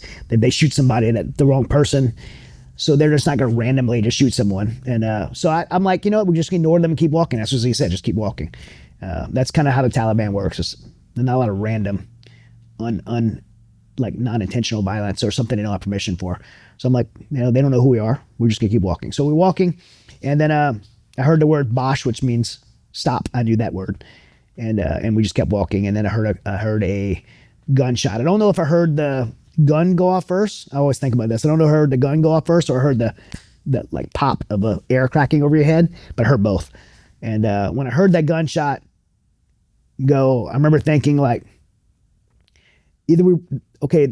this just changed everything. I didn't think they were that serious. We could just walk off, but clearly they're not going to stop. So either we run and they shoot us and kill us, or we stop and turn ourselves in, let them take us, and they'll probably either, capture us and or kill us at some point, or we fight. And the only option I thought at that time was to turn and fight. And I just felt like there was no other alternatives. So I said, Aziz, we're gonna, we're still walking and talking. Aziz, I'm gonna turn around and shoot. And when I do, you need to move. And so I did. I just did a about face and just turned around. And when I turned around, I saw these 3 trucks. And I have a real vivid memory of this. There was a red Hilux truck, and I seen a guy standing. There's probably about 20 or 30 guys. But what I zoomed in on is one guy standing by the passenger door of this red Hilux truck, and he has AK-47 in his hand. And I don't know why I picked him, but as I turned, I just fired two rounds. I just kind of turned and lifted the rifle and fired two rounds center mass. It's only 100 yards. And I thought I missed him because the window busted behind him. And he stood there like for a second. So I thought I missed. And so for a moment in my mind, like, I can't believe I just missed. But what had happened is he went back and hit the window. And then when he fell, like I expected like a barrage of gunfire, but I think it totally shocked them that we fought back. And so instead of them firing, which is what I expected, they actually all ran, and they ran between the vehicles, which created a convergent point. And I didn't even aim at anybody. I just aimed at that convergent point and started emptying my magazine and yelling at Aziz, move, move, move. And Aziz started running. And the way bounding works is I'm shooting and the other person's moving. So I'm covering them, and then they stop and they start shooting, and then I move, right? That's kind of, and you go past that person. So you bound off the battlefield. And so laterally you're bounding off of it, not going backwards further down this field, but laterally going that tree line where our truck was parked. And so that's what we're doing. One of the things that when you're bounding, you're not just covering the person, but you're drawing all the fire to you. Because if you're in a gunfight, whatever your threat is, whatever's shooting at you, that's where your focus is. And so if I'm firing and Aziz is not firing, they're not looking at him moving, they're looking at me. And I'm drawing the gunfire to me. So that's like an important factor for the story, because Aziz should never shoot while moving. But on the third iteration, I'm shooting, I think it's about third iteration, I'm shooting and Aziz stops. I catch him out of peripheral. He stops moving and he raises his gun and shoots. And I remember thinking like, what is he doing? He's stopping and shooting, kind of breaking the rules there, and drawing fire to him. I'm supposed to be covering him, drawing the fire to me. But what he had seen something I didn't. He saw a fighter come up with a RPG, which would have been coming towards me because I'm drawing the fire, a rocket propelled grenade launcher. And he stopped because I didn't see it in the middle of him running while I was covering him, exposed himself, drew fire to himself, and shot that guy before the rocket went off. And when that happened and I realized what happened, I was just like, the tactics and all the cool guy stuff was over. I was just like, it was like two kids. I'm like, run. And we just ran across this field into the tree line, got in our truck and went back to the took a different route, went back to the safe house. They couldn't come after us over this field. And when that whole thing was happening, well, I'll say this thing was miraculous. 100 people think 100 yards is far. 100 yards with, 7.62 caliber, AK-47s. I don't know. I never heard that PKM go off, by the way, so I don't know what happened there. I just heard rifle fire, but you could tell the difference between the cyclic rate on a PKM. But I don't know. Like, I've been in gunfights and stuff like that where you see dirt flying up all around. I've never even seen dirt flying up around us, and I heard gunfire like shooting back at us, but I never even seen one round hit in the mud. Maybe the mud wasn't dust because it was muddy. I never seen any dust. Neither one of us got hit. I didn't see any rounds impacting anywhere the whole time. And this all happened pretty fast, of course. But so I believe it was like, I don't know. I believe it was we were divinely protected in that moment. Did you have you had a strong relationship with faith in that moment? No. I was I grew up like culturally like Catholic, but I remember my wife was like really strong in faith, and when I get to Afghanistan, she's like, "I'm praying for you." I'm like, this place is like godless, like, and I think I mistakenly believed that the presence of evil was the evil because you could sense the evil in Afghanistan. I feel you can. I think I mistakenly believed that the presence of evil that I felt in Afghanistan was the absence of God, and so I would just like felt like it was a godless place. I also felt like at some point I had to make a decision between being a person of faith and being a Christian or something like that, and being a warrior. I felt like the two couldn't coexist. Like, I'm gonna lie to people, I'm gonna manipulate people as an AFO, I'm gonna hurt people, sometimes good people, because as AFO I'm not just if I buy a house or a car or something like that in somebody else's name, that's not always a bad guy. Like, I'm doing it to good people that the chips are gonna fall in as we setting up these operations, and it's gonna fall in this person. So I just felt like there was a moral conflict with being a person of faith. And I'm like, I could do that when I get older. Like right now I have to choose between being a warrior or being a person of faith. Like, I'm gonna choose being a warrior. That's what I have to choose right now. And I believe outside of even the military and in that kind of environment, like that's a big problem especially for everyone, but especially young men in this world, like where you feel like you have to choose between masculinity and Christianity, masculinity and faith, because what I've learned in the truth of that is there's no more strong people in the battlefield of combat or battlefield of life than people of faith.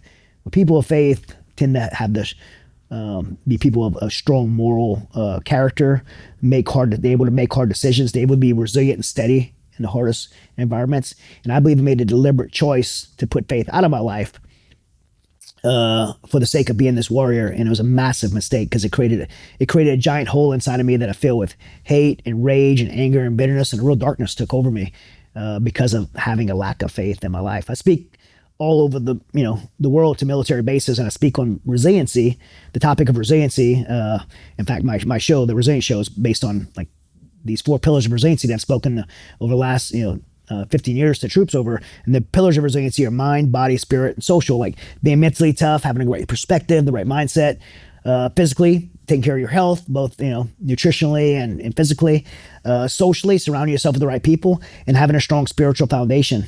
And I looked at the time of my life, and I was fit, I was in the best shape of my life, I had the right mindset, I knew my job really well, I had the right perspectives, I was motivated, I was smart at my job, and socially, I'm with the best people I could be with. But that spiritual pillar was the chink in my armor, and ultimately, when I inventory my life, looking backwards, that's what took me out. And if I'm honest with looking backwards, that's what took me out. Because what took me out wasn't the Taliban in that field. It wasn't a bullet. It wasn't me making poor decisions operationally. It was that darkness that took over me because I left that giant hole that I did forgo that spiritual pillar. I left a giant hole inside of me, and I became hateful and rageful and anger and bitterness, and that was not having if I'd had that spiritual pillar, I would have been able to be resilient to those things. I hope you're enjoying this episode so far. I am doing the world's heaviest marathon, taking a 100 kilo stone from the north of Scotland, 26.2 miles down south to a stonemason to be cut down to a 30 kilo stone. That 30 kilo stone is then going to be around 450 miles back into Nottingham over 10 days.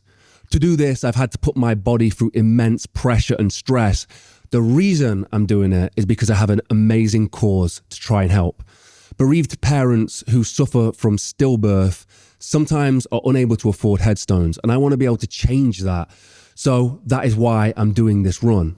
Along the way, I've had some real physical difficulties and mental battles, and friends have picked me up, including the amazing Brass Monkey.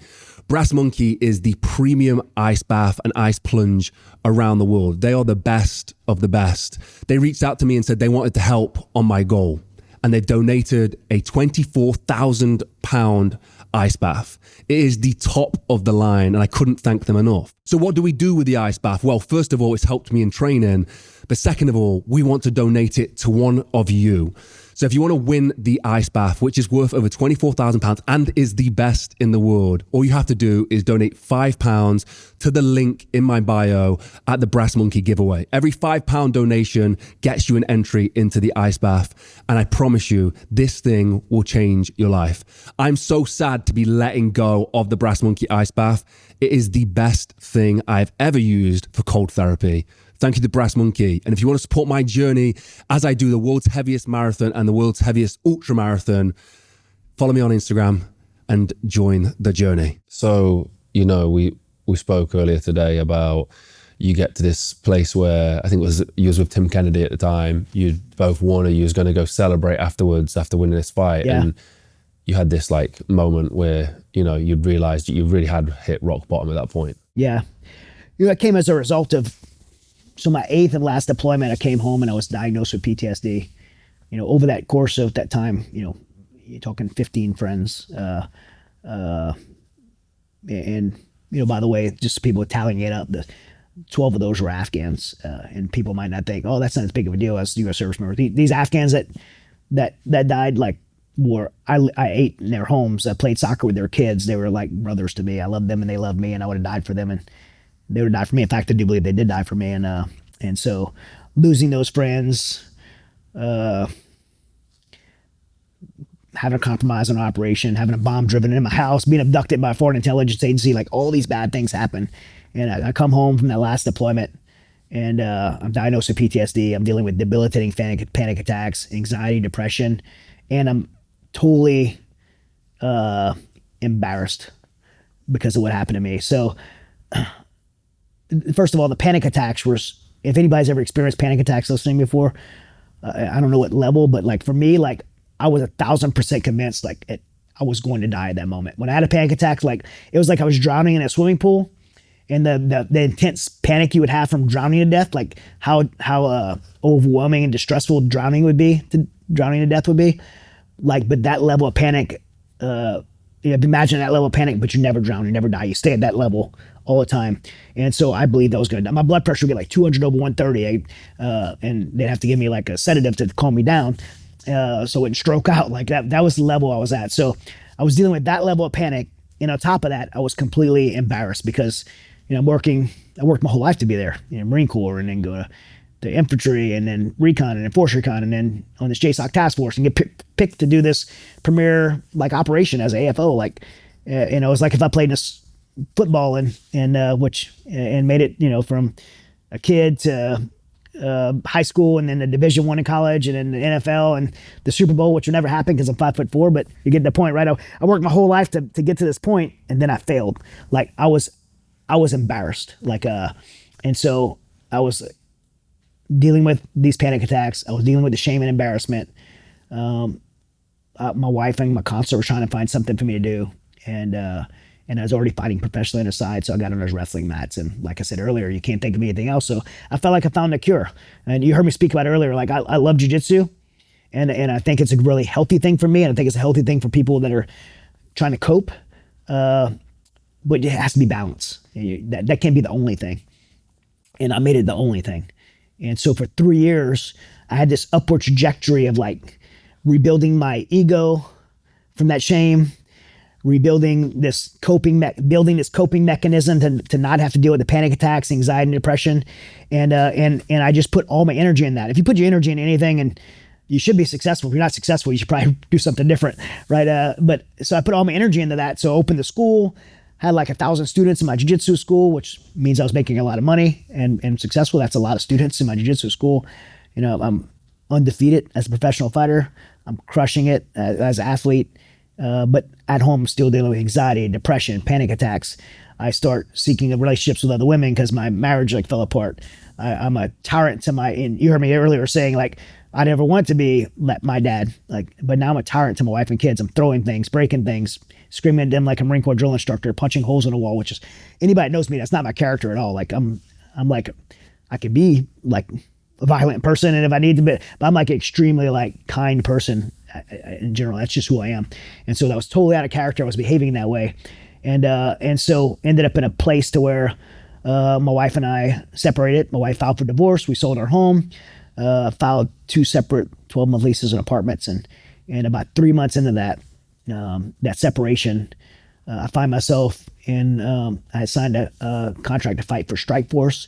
The UFC had just bought Strikeforce, so it was the number two show in the world at the time. I was 15-0. They wanted me to fight this kid Humberto De Leon, who's an upcoming like stud, and I'm a jiu-jitsu guy that had submitted all my opponents, and Humberto's a really good striker, and so there's a lot of like talk about me not being on a strike with him. And so I chose to go in the middle of the ring and strike with Humberto De Leon. Every round he'd punch me in the face and knock me down. I kicked him in the head, knocked him down. I even kicked him in the face and knocked his mouthpiece out a few times. It was like a good Rocky Balboa back and forth fight. And I at the time I had no idea like if I was winning or not. I was just in this moment of this fight, and fights seem like they take forever when you're doing them, and then when they're over, it's just like it just went so fast. And then the fight was over 3 rounds, and I'm like going to my corner like, who won? I had finished all my opponents before, so I'm like, first decision I ever went to, who won? And they're like, I don't know, it was close. And so the one judge calls it for Humberto De Leon, the other judge calls it for me. It's going to be a split decision, and I think I just lost my first professional fight. And then the third judge calls for me. I win. My hands raised. 10,000 people in the Toyota Center in Houston, Texas. It's on Showtime. And everybody's like screaming. It's when you're in the middle of that cage, it's like super deafening, right? Like you're the center of that whole thing and everybody's screaming and it's super loud. And I had this moment while my hands raised and you feel that weight come off because you train so hard for this fight, and whether you win or lose, the weight kind of comes off. But I remember that victory, like the weight kind of comes off, and I'm like, and everything kind of went quiet, and I went in my own head, and I'm looking at these 10,000 people screaming, and there's everything's just quiet, and I'm thinking like, man, I just fought so hard for this win on my record, which again I love the sport, but it pales in contrast to the most important things in our life. I just fought so hard for this win on my record, but meanwhile, I'm not fighting for the most important things in my life. And, my family, of all those 10,000 people, my family wasn't there. My wife wasn't there. She had been in my fights before. And so I went out of that ring that night, by the way, ranked number 6 in the world. Should have been a highlight moment for me. And I went out of that ring night with my head held low and pretty like ashamed of myself. Tim Kennedy and I had an after-fight party at Buffalo Wild Wings. A ranger up it threw an after-fight party for us. I stopped in and checked in. Tim had lost a controversial decision to Jacare. And so everybody's kind of weird mood. People were cheering me on, but I didn't want to be there. I went home to my apartment, and I'm laying there in my bed by myself. My mind was spinning. After a big fight like that, you can't just go to sleep, right? My mind's spinning. And I started thinking about like all the people in my life that I was mad at, like my dad, people in the military, my wife for never understanding me, like I had this attitude like everybody's an idiot. But then this overwhelming thought came over me that I was the common denominator, like I'm the problem. And this thought landed on me that maybe my family would be sad without me, but they would be better off. Maybe my family would be sad without me, but they'd be better off. And if I'm sure it's the same in Britain and here in the U.S., that same hopeless thought finds a home in the hearts of over 20 veterans every single day. The statistics are really off. Some people say 17, some people say up to 50 a day. One a day is too many. So it doesn't really matter what the real number is. But I came to the thought, like, my family's gonna be sad, but they're gonna be better off. And so I made a decision to take my life. And I wasn't gonna like cry suicide because I didn't want anyone to intervene. So I kept it to myself. I had a Glock 22 pistol, and I was in a closet. I go in a closet in my apartment, and I take my family pictures and kind of put them on the floor around me, maybe like to see my family and say goodbye. And I put that Glock 22 pistol, a 40 caliber pistol to my head. And I would even think like deliberately, like the angle, I want it to be fast. I don't want to feel anything. But as I put that gun in my head, I believe it was another divine moment in my life where I would have this vision of who's going to find me. Because when you shoot yourself, like either someone's going to hear the gunshot because I'm in an apartment, or you're not going to show up somewhere, someone's going to come looking for you, or morbidly, but truthfully, you're going to start smelling. Like at some point, someone's going to find you. And the only other person that had a key to my apartment at the time was my 13-year-old son, Hunter. And so to think of my son finding me that way was enough to pump the brakes in that moment. But I was in such a dark place that either that day or the next day I was back, like trying to build up the courage to do it again. And it was one morning, I was had that closet. I was in that closet. I didn't have the gun in my head. I remember just having it on the floor, and I heard a knock on my door, and I wasn't going to answer it because I was, sitting there with a gun about to kill myself. So I wasn't going to answer the door. But when I heard my wife's voice announce herself, I panicked. Probably I knew she would have never came in my apartment, and I knew she certainly wouldn't have came in my closet. But I was so ashamed of what I was doing that I actually hid the gun under a blanket. I think about that a lot, like just the shame that I had that I instinctively hid the gun under a blanket, even though knowing she would have never came in there. And this may sound twisted, but I actually ran to the door because I literally ran across the door because I was so enraged that she would have the audacity to come to my apartment and interrupt me killing myself. That's where I was like, I can't believe she's here. I didn't invite her here. And I opened the door and I started just berating her, yelling at her for being there. And by the way, my wife's not a very calm arguer. Usually it's the other way around now. I'm usually a calm person and she's kind of the irate person. But in that moment, she was like extremely calm. I couldn't get her to leave. I was trying to get her to leave. I'm embarrassed to say this, but it's just reality. She had a purse in her hand. I yanked her purse out of her hand and threw it over the rail because I was on the 3rd floor. And all her stuff flew everywhere. It's totally embarrassing to say that, but I was just trying to get her to leave, and she wouldn't leave. And she said something that radically changed my life, probably saved my life. She said, she's like, how could you do all the things you did. We met when we were 17 and 18. So she saw me become a recon Marine, the training to go through that. She saw me go through these schools and deployments and go to Afghanistan, do all this stuff and train for fights, cut like 30 pounds for a fight. And the discipline it takes to do that. Like incredible discipline to cut weight and train, like when you're beat up and hurt, and you train with bigger opponents and they're shark tanking you. Like she saw all that professional like discipline. She's like, how could you do all of that? And when it comes to your family, you'll quit. And I'm sure you're the same way. There's like no soul cutting word to me than be called a quitter. And she was absolutely right. I've been successful at professional things in my life.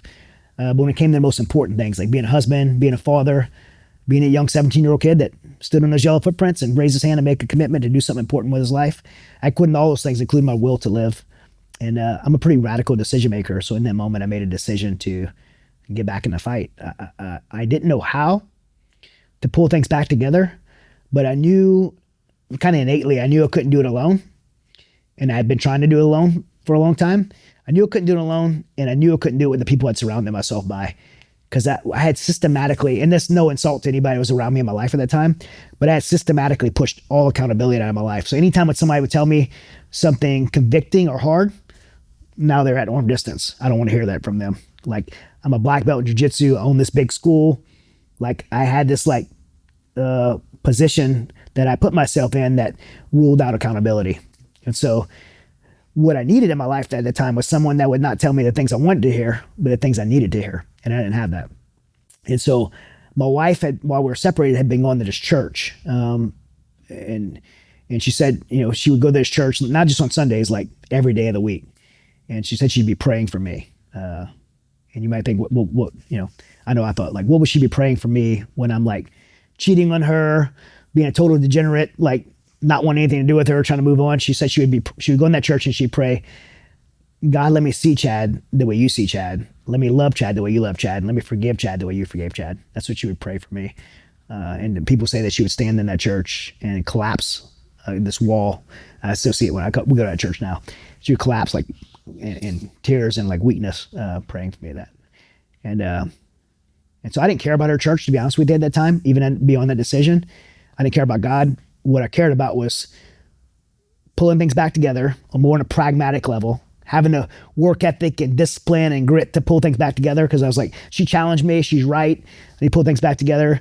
But not knowing that I couldn't do it by myself and knowing I couldn't do it with people surrounded myself by, this church seemed like a place that I could tap into somebody that might come into my life and hold me accountable. So I said, is there some man at this church that that could help hold me accountable to this decision because I need some help? And so she just called the church, and they had a guy on call there who met with her and then agreed to meet with me. He wasn't a pastor there. He was an elder at the church, and a man that agreed to meet with me. He was not an MMA fighter, a martial artist, or a military guy, small business owner in this community. His name is Steve Toth, and I met with him at a Starbucks coffee shop, and I'd really like prepared for this because now I'm like really intentional person. And so now I'm trying to win my wife back. So I'm like going to use this guy, manipulate this guy into building a case for me to win my wife back. That's kind of how my mind works, especially at the time I can be super manipulative. And so I wrote this 5-paragraph order, a military operational order of how I was going to fix my life. And it was super good. And I was super proud of it. And I like smugly slid it over to this guy. Like, hey, check this out. Show it to my wife so you can convince her that I'm going to be better. And I'm serious about this. And what I didn't know is that Steve Toth has ADD, like really bad. And so it was a gift for me because he didn't even take the time to read it. This guy's like no patience at all. He's like, literally, I go eat lunch with him now. And when he would get done eating, he like pulls his keys out of his pocket at the table, pulls his keys out of his pocket at the table, and he runs across the restaurant, runs across the parking lot because walking's like a waste of his time. Like, so he's like super ADD. And so when I slid this plan over to him, wanting him to read it, he didn't read it. He slides it back over to me and tells me, like, yeah, I'm not interested in this. Like, this plan, it is, if you're gonna end up falling right back on your face. And I'm like, you didn't even read my plan. Like, why are you telling me I'm gonna fall back on my face again? And he tapped on that paper and he said, if this plan doesn't have anything to do with your relationship with God, I'm not gonna waste your time. I'm not gonna let you waste mine. And I know a lot of people listening may not share my faith or be where I was as a skeptic. At that time I was a very big skeptic of faith because I'm a very like practical person. Like I'm a skeptic of most things. But where I was at in that moment was the realization that I had tried everything. I'd been through counseling, I'd been on medication, I had professional success, I had financial success, had accolades, and all these things. And the truth was that none of those things changed my situation. Some of those things were good, some of those things were bad, but none of those things improved my situation. I was still a mess. And so there's a saying that kind of came out of this moment: if what you're doing isn't working, then why not try something different? If what you're doing in your life isn't working, why not try something different? The kind of definition of insanity is doing the same thing over and over and over and expecting a different result. Like, I was doing the same thing over and over and expecting my life to change. I had to try something different. And so in that moment, I kind of realized that, and I had this thought, like, I don't know, like, what do I have to lose? Like, I never tried to really live, a spiritual life before, and have a real relationship with God before. My wife always talked about it. I've seen other people. I had this kind of perception that men that were Christians were weak. And so I just didn't go down that road. But it didn't seem too appealing to me. But I'm like, why not? What do I have to lose? And so I made a decision in that moment, kind of blindly, to surrender my life to Christ, become a Christian. I didn't know what it really meant. But what was profound to me was, beyond that decision, was that this guy, Steve, mentored me for a whole year. The Christian term would be disciple me for a whole year in biblical living. And what I discovered through the year was that all these bad things that happened to me, I talked about some of my brother dying, losing friends in Afghanistan, and this band I'm wearing right here is a memory of Foster Harrington. We served together for 10 years, and he was at my wedding. He served at my wedding. He was when all three of my kids were born. We did multiple units together, and when he, after 10 years, he was killed in Al-Anbar province in 2004. And I remember when he was killed by anger. Like, all these bad things happened to me throughout my life. As bad as those things were, those things didn't lead me to be in a closet with a pistol in my hand. What led me there were the choices that I made in response to those things. That was the reality. Like, yeah, some bad things happened to me, but the reason I ended up to the point to where I was willing to kill myself was because of the choices I made. And so what I realized was that I had always had the ability to make better choices. I was just making poor choices. And so what I needed was a new model for decision making. And so what the discipleship through Steve led me to was that the Bible ended up being a pretty good blueprint for making good choices. People say life doesn't come with a handbook, but it actually does. We just don't read it. And I believe the Bible to be a handbook for living. Pretty much every problem you face in life has a story, or somebody's dealt with it before and has an answer for it.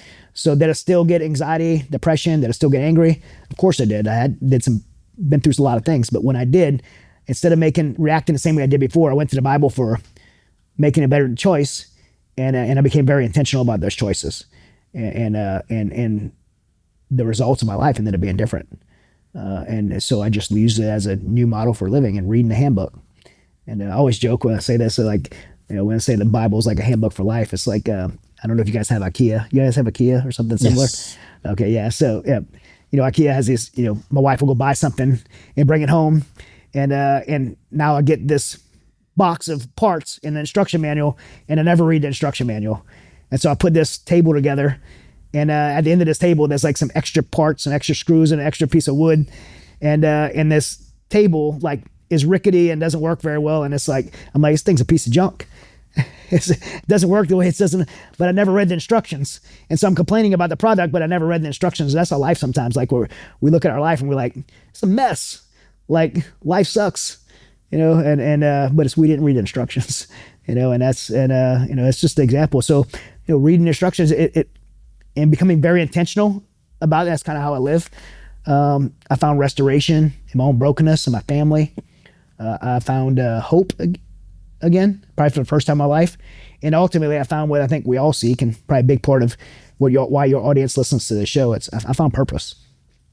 Purpose is fundamentally in who we were created to be. And I say the word created because I do believe we were created, whatever people believe or not believe. I believe we were created, and we were created to have purpose, not just to exist. The Bible has a saying in Jeremiah 20:11 that He knows the plans He has for us, His plans to have a hope and a future. And most of us seek our whole life looking for purpose, when all the time we're supposed to step in the purpose of the Creator, right? We want to be what we're created to be. We have to have a relationship with the Creator, and so really stepping into God's purpose.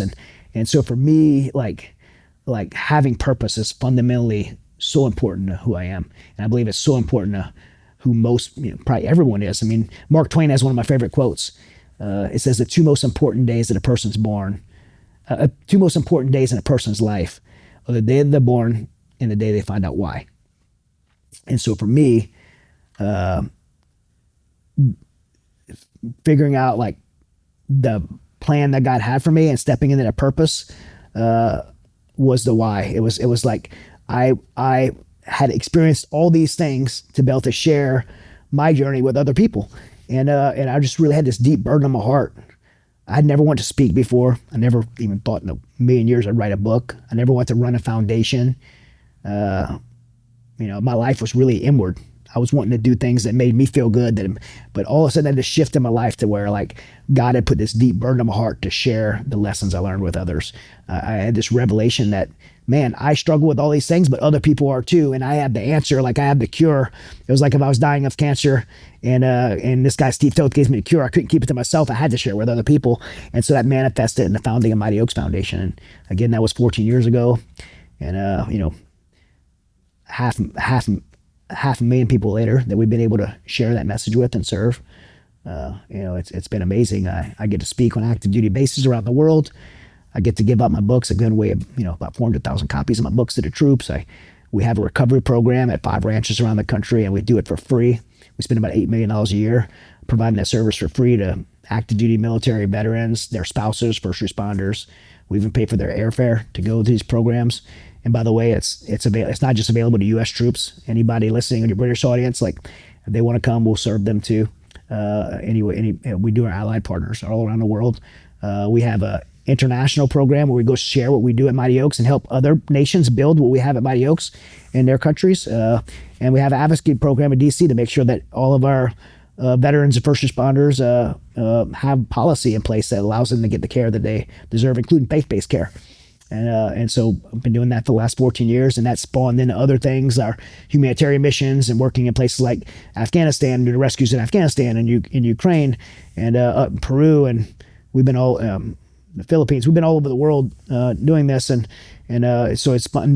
Other organizations have spun off of Mighty Oaks. We built my show, The Resilient Show, to be able to broadcast the messages and lessons that we teach and inspiring stories like you share with our audience through our podcast.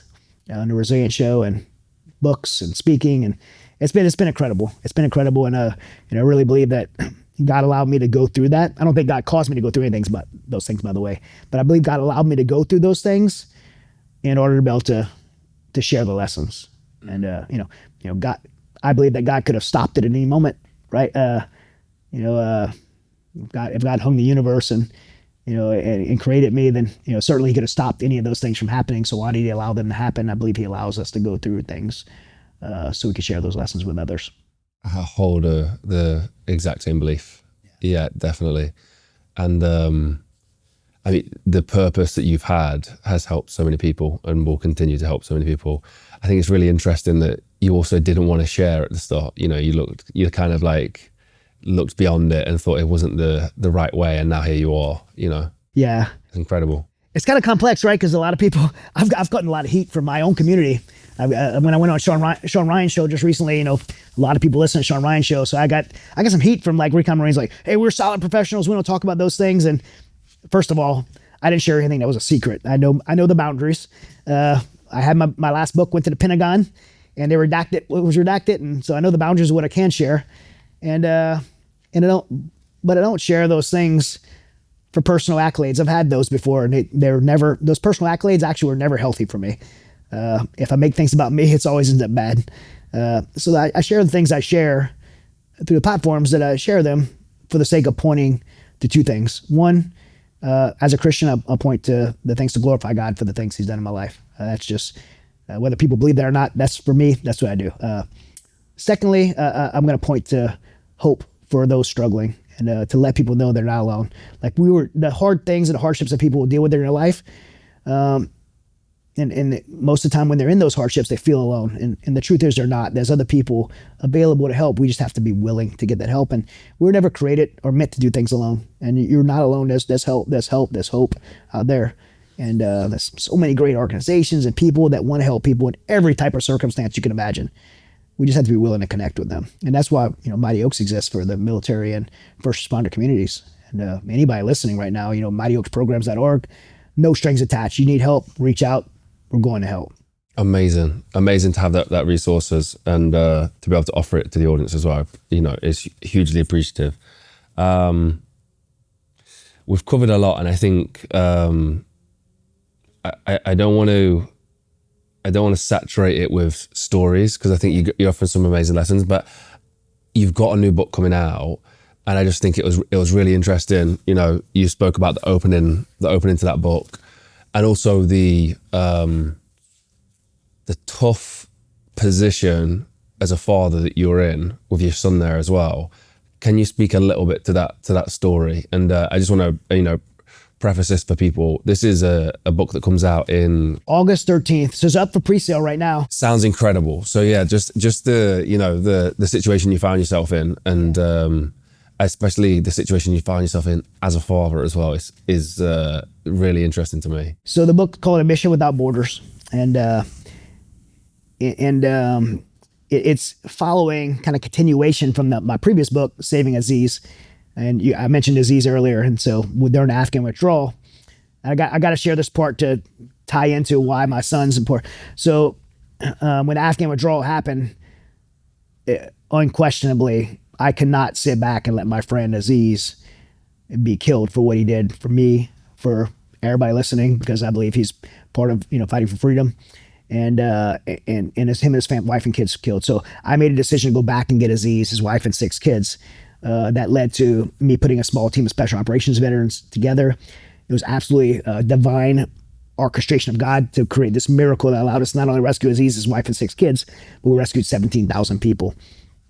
When I decided, and that's all captured in the book Saving Aziz, which is being made in a motion picture film, it's something that I'm just hugely humbled and honored to be a part of, and it's actually a crazy story. Rescuing 17,000 people is the largest civilian evacuation in American history, and to be part of that, it was just incredible.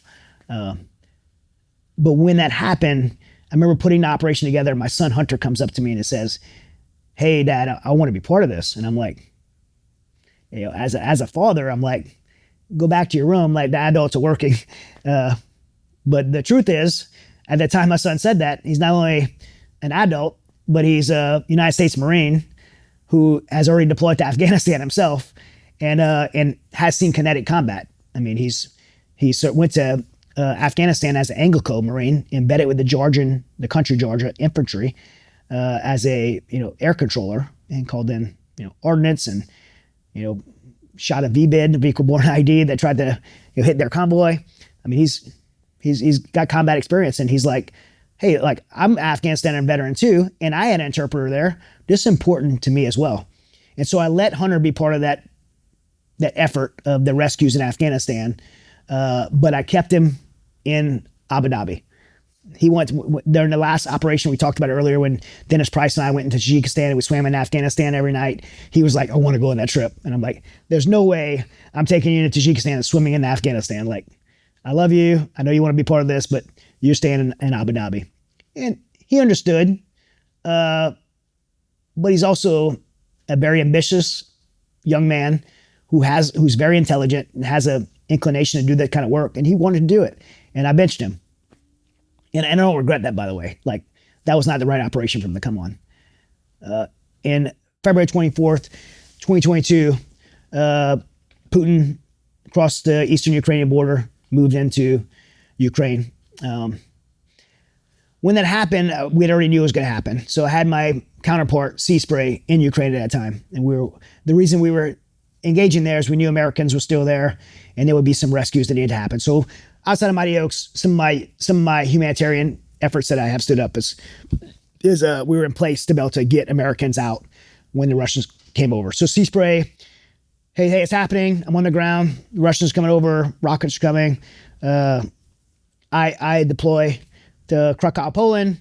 Eventually cross the border and going to Ukraine, and we start rescuing people. Building infrastructure, building communications infrastructure, doing things that U.S. military and U.S. intelligence agencies, by order of our White House, was not allowed to go into Ukraine. In fact, without getting uber political here, just a very important point. I think when Putin, because of the Afghanistan withdrawal, that showed a weakness in our White House for giving up the most strategic place in the globe between Iraq, Iran, Russia, and China, and taking that away from the international community. I figured that would have a domino effect on the rest of the world. And so only one of many examples would be Ukraine. Right after that happened, Putin puts 100,000 troops on the border. He flexes. President Biden makes the decision to remove U.S. troops from Ukraine, remove the U.S. embassy, U.S. consulate, and the rest of the world kind of followed. And all these embassies and consulates and UN troops leave Ukraine, which gives a green light for Putin to come in, creating what we're dealing with today in Ukraine. So when that happened, we have a catastrophic situation, not between the country of Ukraine and the military of Russia. What I see a catastrophic situation for every civilian caught there. Over 1 million have died now. And I've gotten a lot of heat from people like, why are you in Ukraine? Zelensky's corrupt. And I'm like, yeah, so is people in Washington, D.C., and so is every other politician since the beginning of time. So why are you surprised by that? I don't care if Zelensky's corrupt. I personally won't ever let my politics get in the way of my compassion for people.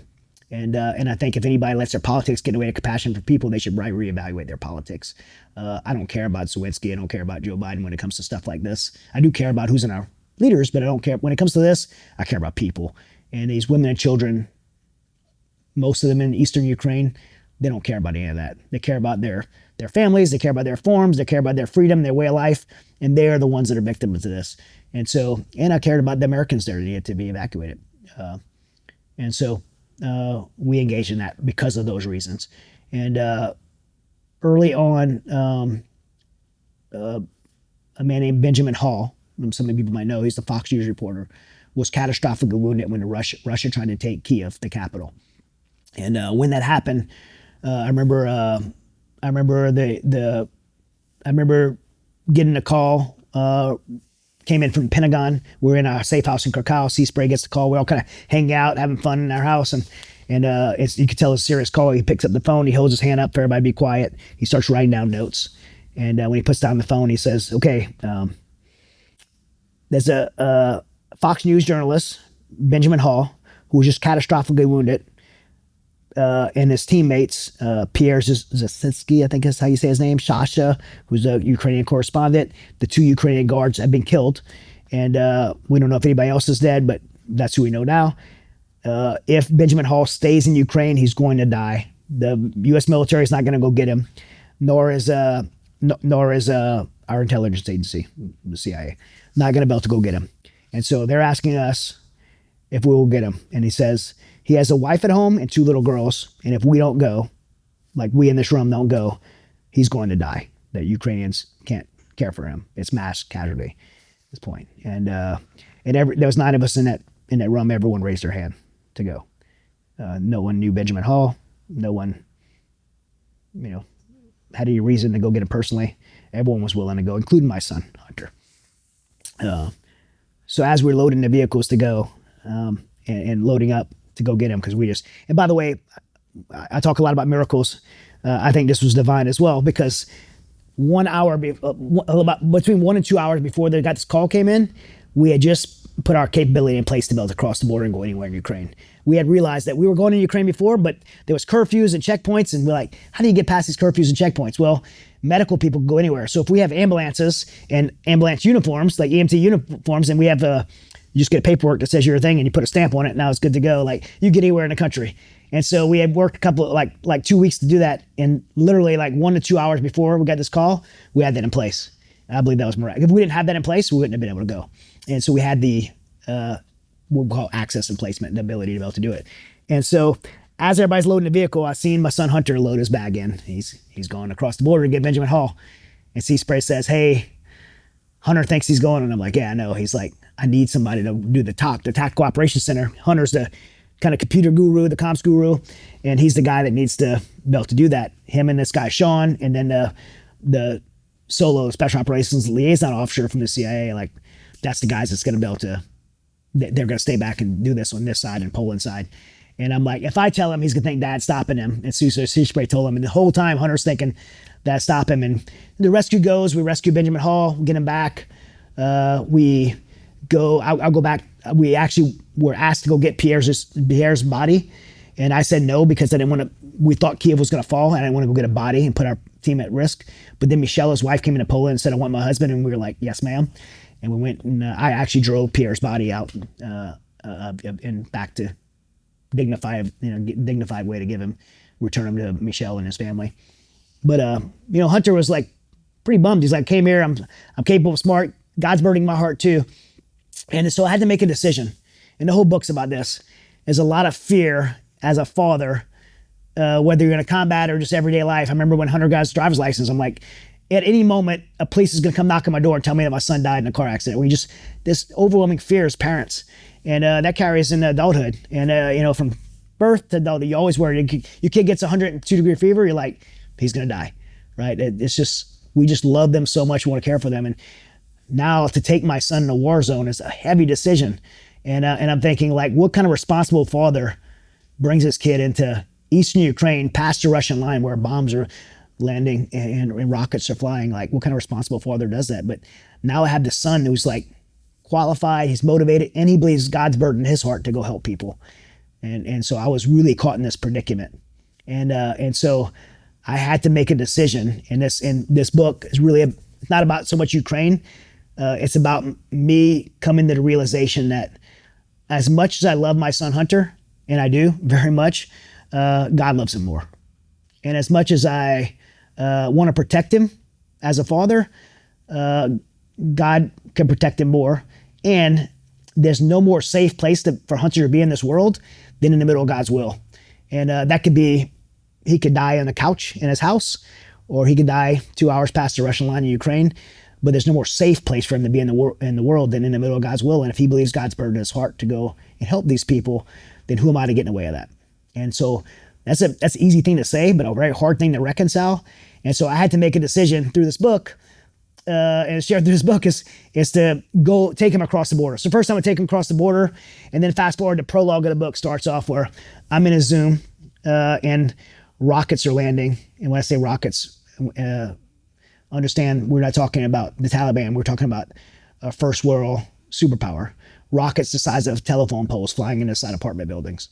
Rockets flying, going into Kharkiv. It's like apocalyptic. Like apartment buildings that house thousands of people are rubble to the ground. I remember driving in there, and it's like pitch black. It's so eerie. We're driving in, and we're going through there, just creeping in the middle of the night. Our headlights are out because we don't want to get rocketed ourselves. And we hear one of the Ukrainian guys come over the radio, and he says, "Welcome to Kharkiv. The only thing that lives here is Will Smith and his dog." And for those who don't know, the movie I Am Legend, that apocalyptic, New York City where Will Smith and his dog are the only thing in New York alive. And that's what it felt like, taking my son into that environment. And I'm in a Zoom, and to fast forward, I'm in a Zoom and identifying these mass graves with sea spray, and we get caught behind Russian lines, and the Ukrainians are fighting kinetic within. We seeing people fighting, like Russians getting killed within, feet of us. Indirect fire IDFs landing within 100 yards of us. MiGs are flying over, dropping ordnance, which I'd never seen in my life before. In Afghanistan, we own the air, but here I got MiGs, Russian MiGs flying, dropping ordnance. And then I called my son over the radio to let him know, because he's 2 hours away in a place called Bakhmut, delivering supplies to Ukrainian troops. And I call him over the radio, and he's like, "Is that ordnance landing behind you?" And I'm like, "Yeah." He's like, "Yeah, us too." And then I hear ordnance landing next to my son, and from not letting him operate to being in that environment was just so crazy. But and now he's led 13 of his own missions in Ukraine, and taking planning and taking operations and bringing Tier 1 special operations veterans in these areas. And one of the things I'm most proud of him for is Ukraine did not have a chaplaincy. And so one of the needs we identified is that these people that are being conscripted or drafted from their communities, they're going to the front lines without a chaplaincy, and they're dealing with all the same things that troops here deal with. And these pastors from these communities, they want to go serve their members. They're from their community, these young men from their community in the front lines, but they're just pastors, and they've never been trained to be chaplains, and they don't know how to poop in the woods, or how to sleep in the woods, and how to be in a battlefield, and how to speak to someone dealing with combat trauma in a combat environment, how to not be a liability, how to be able to do basic medical if they're needed. And so we went in and we've trained 300 now. Well, I say we, loosely, my son's led a team to train 300 pastors to chaplains. So those pastors could be chaplains and go serve their congregation members from their community, those young men from their community on the battlefield. And that was an effort he built and led, and it's been amazing to see him do that. And I'm super proud of him. And so this book is that. This book's not about the geopolitics of Ukraine. I talk about some of that, but I talk about some of the realities on the ground. But it's really about me as a father having to go from this deep fear and control over my kid to having a faith in God and a faith in him. And that's the lesson. Man, everybody could relate to that, I think. 100%, yeah. I mean, when we were speaking about it today, I had goosebumps just thinking about that. That kind of decision would be so tough. I think, once the book's out, it'd be lovely to come back and have a conversation that stems around that, those themes a little bit more as well. So we'll have to do it at some point. If we're to direct an audience to, the right resources, what we've spoken about today, I think Mighty Oaks is a massive one. But is there anywhere else that people could, learn more from yourself and the lessons that you teach? Yeah, my website is chadrobichaux.com. And so everything I do is kind of centered off of that. If anybody wants to listen, I know obviously your audience likes to listen to stuff. My podcast is theresilientshow.com. And Instagram's always a great place to track anything I'm doing. That's where I'm most active is on Instagram. And you can find me on Instagram. But anything I'm doing, like Mighty Oaks or other efforts, you can always tap through my website and chadrobichaux.com and find me there. And the Resiliency Show is right up our audience's street. So I think so, yeah. Yeah, 100%. You have like a varied amount of guests on there as well. You have like different people from different spaces, which is like, we're hugely about that, like making sure that, it might be the Terry Crews can deliver his story and it resonates with somebody else, different. And you do that for sure. We had Terry Crews, Sean Patrick Flannery from Boondock Saints and Nefarious and all those movies. And we got Kaylee McEnany coming on, Sean Ryan. And now we're going to have Jordan Mulligan. You're going to be on, we're going to record you. So yeah, incredible. Right. Thank you so much for today. We could talk for hours more. For sure. Yeah, I know. And hopefully we get to that in the future, but thank you so much. It really is appreciated. Not from just this. I hope we can put some behind the scenes up maybe at the end of this show. We went out today, we shot some cameras and we shot some guns, and it was a lot of fun, man. Yeah, we shot two of my big supporters and partners, Smith & Wesson and Vortex Optics. And when you said you hadn't done a lot of shooting before, I was like, well, if you hadn't done a lot of shooting, you probably hadn't blown stuff up. And so here in Texas, we go to a grocery store, and like you said, we get a gallon of milk and some tannerite, which is explosives. And we did, and we blew some stuff up. Thank you so much, man. That was incredible. No, man, thank you. It's been a blast today. So thanks.